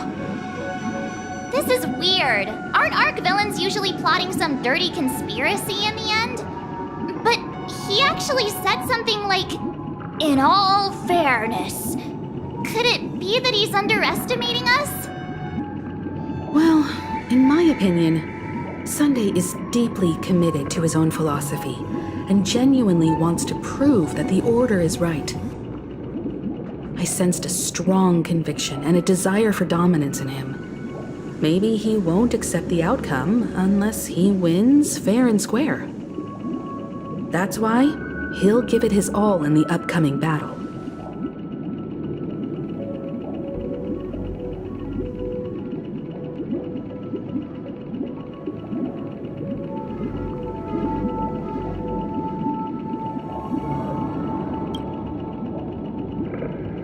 You. Every time an important moment arrives, you hesitate. We've even dealt with a Lord Ravager of the Destruction, so a follower of the Order won't be a big deal. Anyway, we can't leave the Stellaron unchecked. This is about trailblazing a bright future for Penacony and fulfilling Mikhail's and his predecessors' long-cherished wishes. Now that we've taken up the mantle, we can't afford to fail them. However, the same applies to the Order. Their plan didn't materialize overnight, and they have the profound collective consciousness of the planet of festivities behind them. A desire to dream, to slumber and escape reality. All those hidden emotions have given birth to the sweet dream of the Order. They've harnessed the will of an entire planet to create an eon. This confrontation is far more complicated than a simple power struggle. To secure Penacony's future, fighting on the stage alone is not enough. What do you mean? Are you not coming with us? I believe Firefly is trying to say that she's heading off to another battle.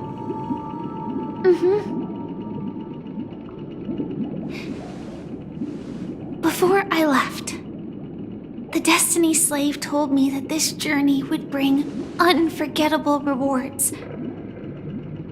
Even though the script he gave me only had a few lines, I couldn't ignore them. Because one of the lines said, "I'll experience death 3 times in the land of the dreams." 3 times? This can't be serious, right?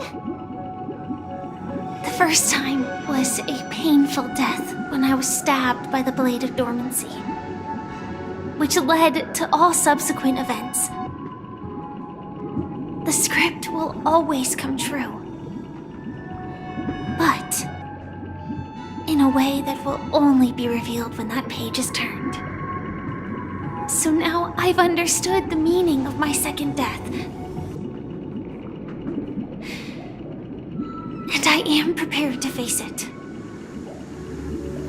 If all goes well, my efforts will provide crucial support for you. Only by achieving victory in this battle can we secure a future for Penacony. And only then, my third and final death won't come true in the most terrible form. The most terrible form? Does that mean... The true death, where everyone in Penacony loses themselves completely in the eternal sweet dream of the Order. We must do everything we can to prevent that. Have you made up your mind, Firefly? Yes. Otherwise, I wouldn't be here. Thank you again for your assistance for the Astral Express. May we meet again, in reality. Yeah. Farewell, everyone. May your trailblazing expedition never end.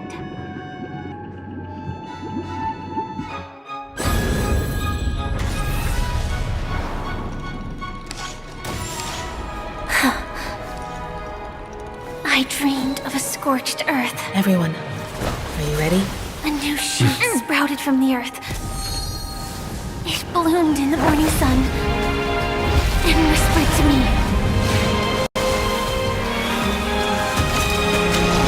Like fireflies to a flame, life begets death. May we meet again in reality.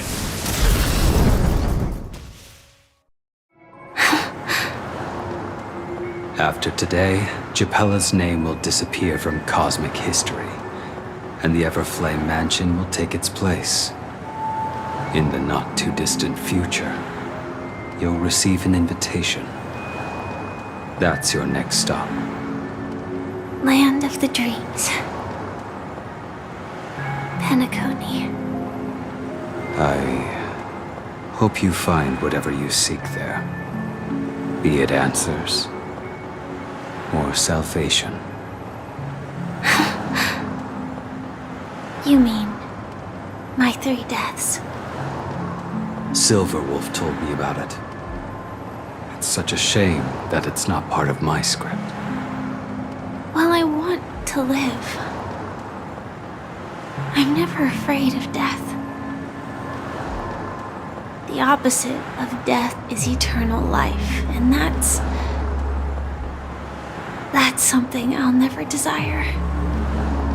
People die, and I am no exception. Death is like a script, a fate that cannot be defied.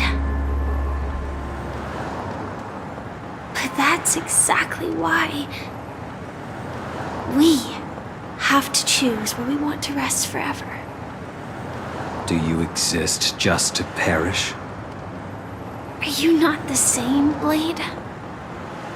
The end you desire is not one dictated by others. If I were to die now, I would only be a weapon. I believe I should die as a human. Though its definition escapes me, isn't this the answer that ordinary people look for their whole lives? A name that can be carved onto their tombstone. The tombstone that belongs to me once bore the inscription, Glamoth's Iron Cavalry. Then it changed to Stellaron Hunter. But one day, it will bear the name Firefly. And all the brilliance she showed at the end of her life.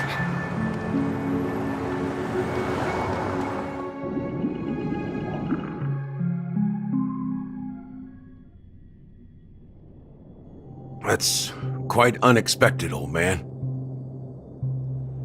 Who would have thought your crazy plan would actually work? Do all you nameless fools just act on a whim? I can sense that this false sweet dream is coming to an end. The nameless may be young, but they had the ability to achieve this goal. Just like you did in your time. It's a shame you won't be able to see it firsthand. Maybe I won't either. Once something fictional is seen through, it ceases to exist. Yeah, not just those nameless. Even Mr. Wings is just like you. Stubborn, won't listen or give up, no matter what.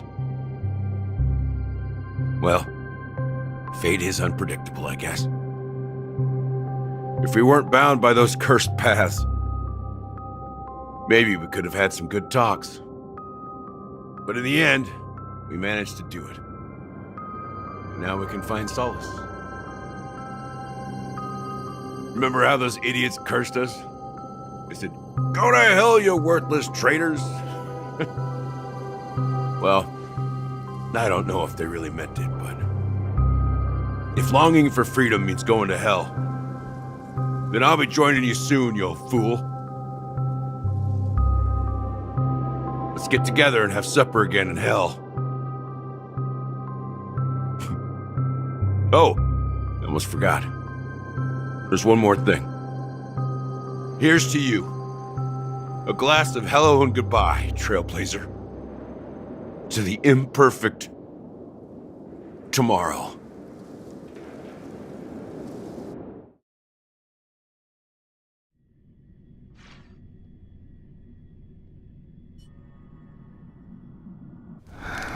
It's warm here, isn't it? You're lucky to have found shelter from the rain. Let alone fresh berries in this desolate place. I was just following the scent of life. It's particularly strong in a place like this. It's a shame these berries don't have much flavor.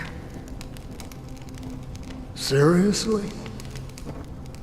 In case you didn't know, this fruit is pretty juicy. The only downside is that when you chew it, it becomes extremely spicy.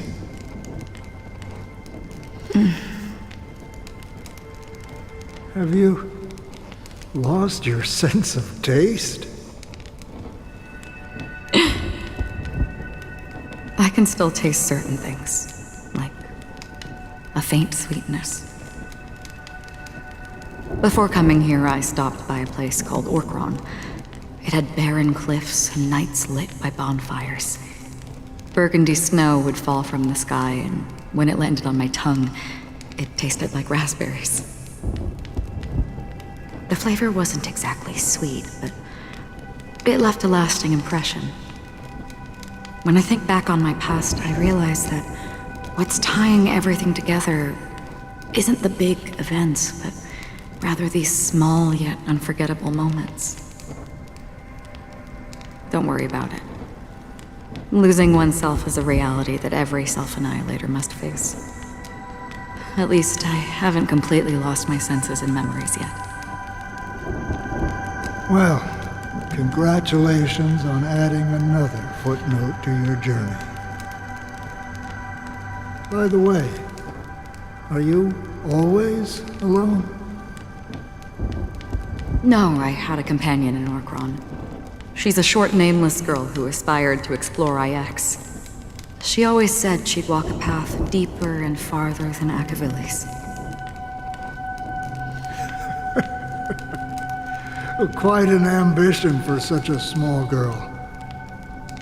So, what happened? She became stagnant water. Well, my condolences. Condolences. I don't need them. The girl left with a smile. She never regretted her choice and most definitely wanted me to say goodbye with a smile. So, that's what I did. That's proof that you're grieving for her. Or perhaps I'm just afraid. Afraid? I rarely sense that emotion from you. What do you fear?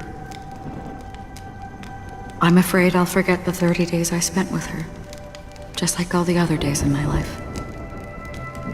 Most of them have already washed away with the rain, disappearing into an unseen realm. I fear that those vivid red memories will fade away too.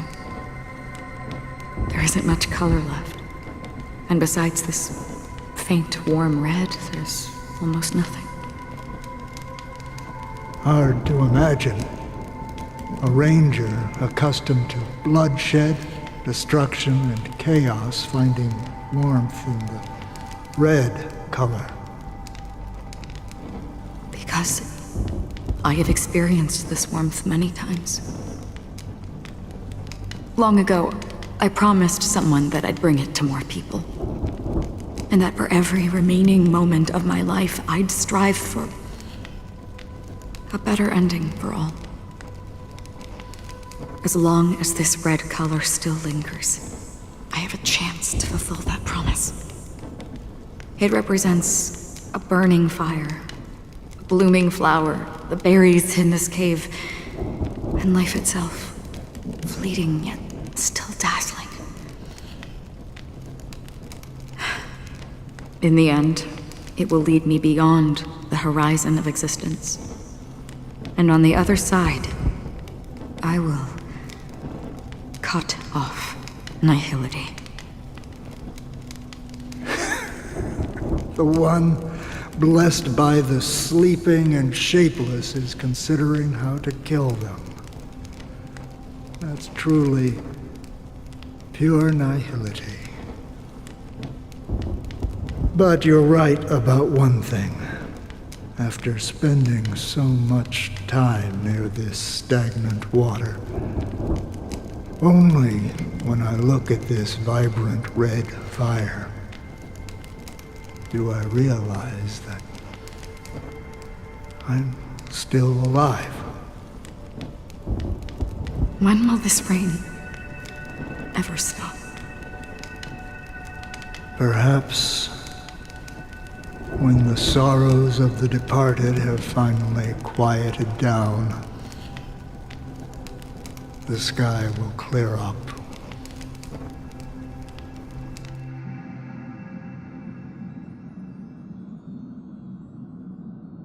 Have you heard of a planet named Biari Scamandros, Don Hung? It's one of the paradises under the influence of the Harmony, a sought-after wonderland for the inhabitants of the Dardanu major and minor systems.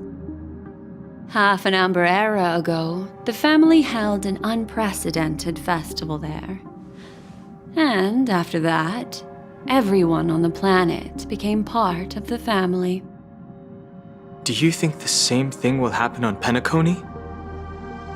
Yes. Or how else can we explain it? The family deliberately used the Watchmaker's invitation to keep all the Pathstriders here, but banished the Emanator of the Nihility. Because of the nihility, I'm rarely affected by the power of other paths, but somehow I can unconsciously infiltrate them. Maybe that's the risk they're trying to avoid. I would disagree. Biari Scamandros is not part of the credit system or connected to the Silver Rail. It's nothing more than a remote civilization sheltered by the Harmony. But Penacony is different. If the family messes with Penacony, that would be like declaring war on almost half of the factions in the cosmos. They have no reason to do that. No, they don't. If they truly serve the Harmony, that is. What do you mean? The path in Penacony is impure. The Harmony here has impurities. Do you remember the Ancient Swarm disaster? Tazeront, the propagation, brought endless havoc to the universe, and it eventually evolved into a fierce battle among all eons.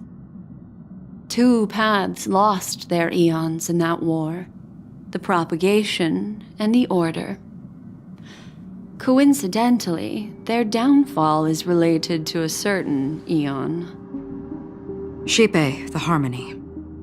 Legend has it that they participated in the crusade against the Imperator Insectorum and devoured Anna the Order for unknown reasons. Holy forgaroni.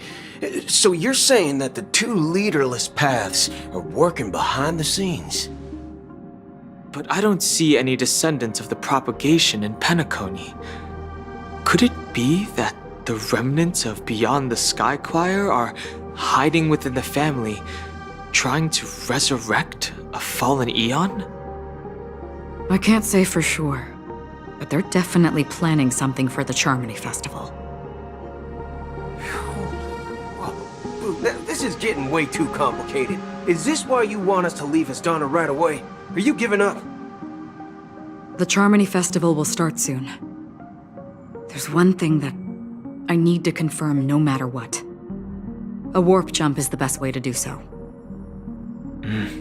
Time is running out. I have another plan.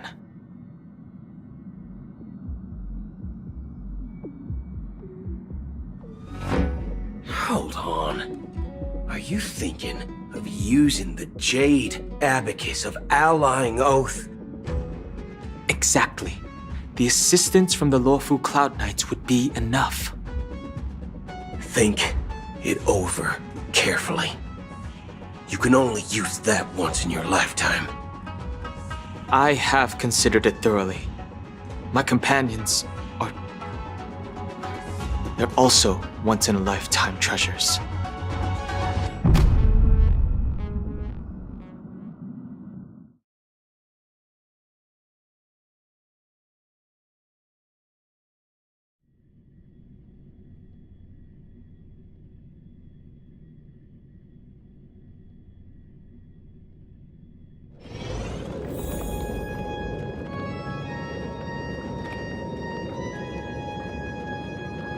Are you the only one here, my child? The Nameless is quite the diplomat. Our secrets have spread like wildfire within the family. And IPC starships are gathering towards Astana. This is a crucial moment for us. So, where is the Chosen One who harmonizes the varied sounds?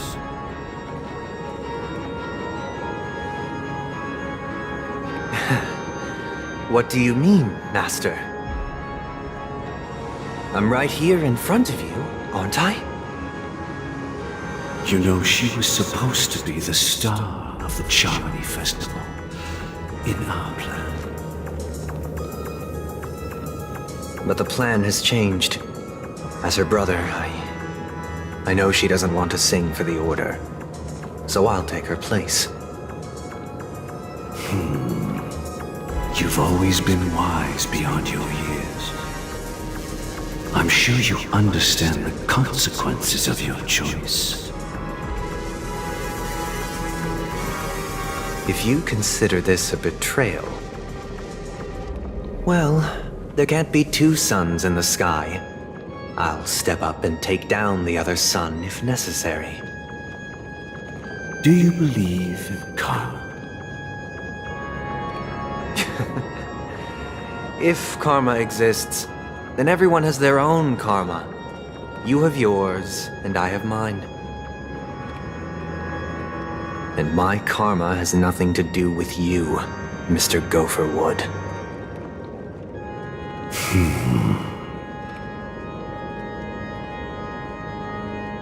All right. Since you're willing to sacrifice yourself for her, I'll grant your wish. Well, the compromise came sooner than expected. Why? You and your sister were born as twins of the Order.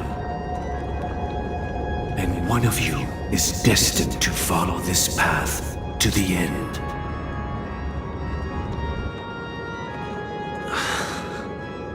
Is this part of your plan? Of course. You're still as clever as you were when you were a child. The opening is near. Go, my child. Seize the power of the harmony and reveal your karma. I have one final question, Master. Why did you choose to bring the Order to Penacony? Wouldn't it have been better to choose a desperate world instead of a city filled with hope and dreams? Why? It's for justice, my child. If we lose justice in our hearts, we'll make the same mistake as the Harmony did. So, it's not you who manipulates the dreamscape with the Stellaron, but... Well, that's where our conversation ends. Go ahead. The 107,336 souls of the Oak family have dreamed of this moment too many times.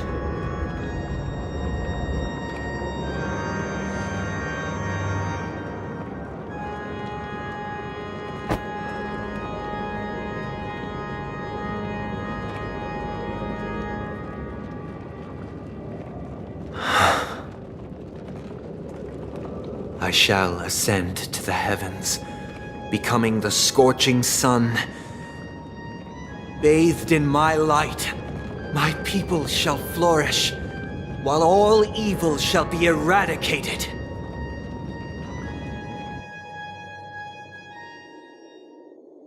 This is the interior of the Penacony Grand Theater. It's quite exhilarating to be flushed into the air by Soulglad. But why is the venue still closed when the Charmony Festival is about to start? And not only that, the entire theater is eerily quiet. No audience, no staff, no one around.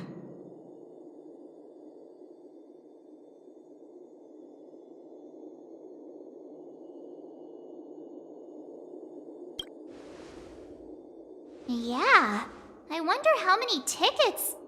Hey, that's not what we should be concerned about!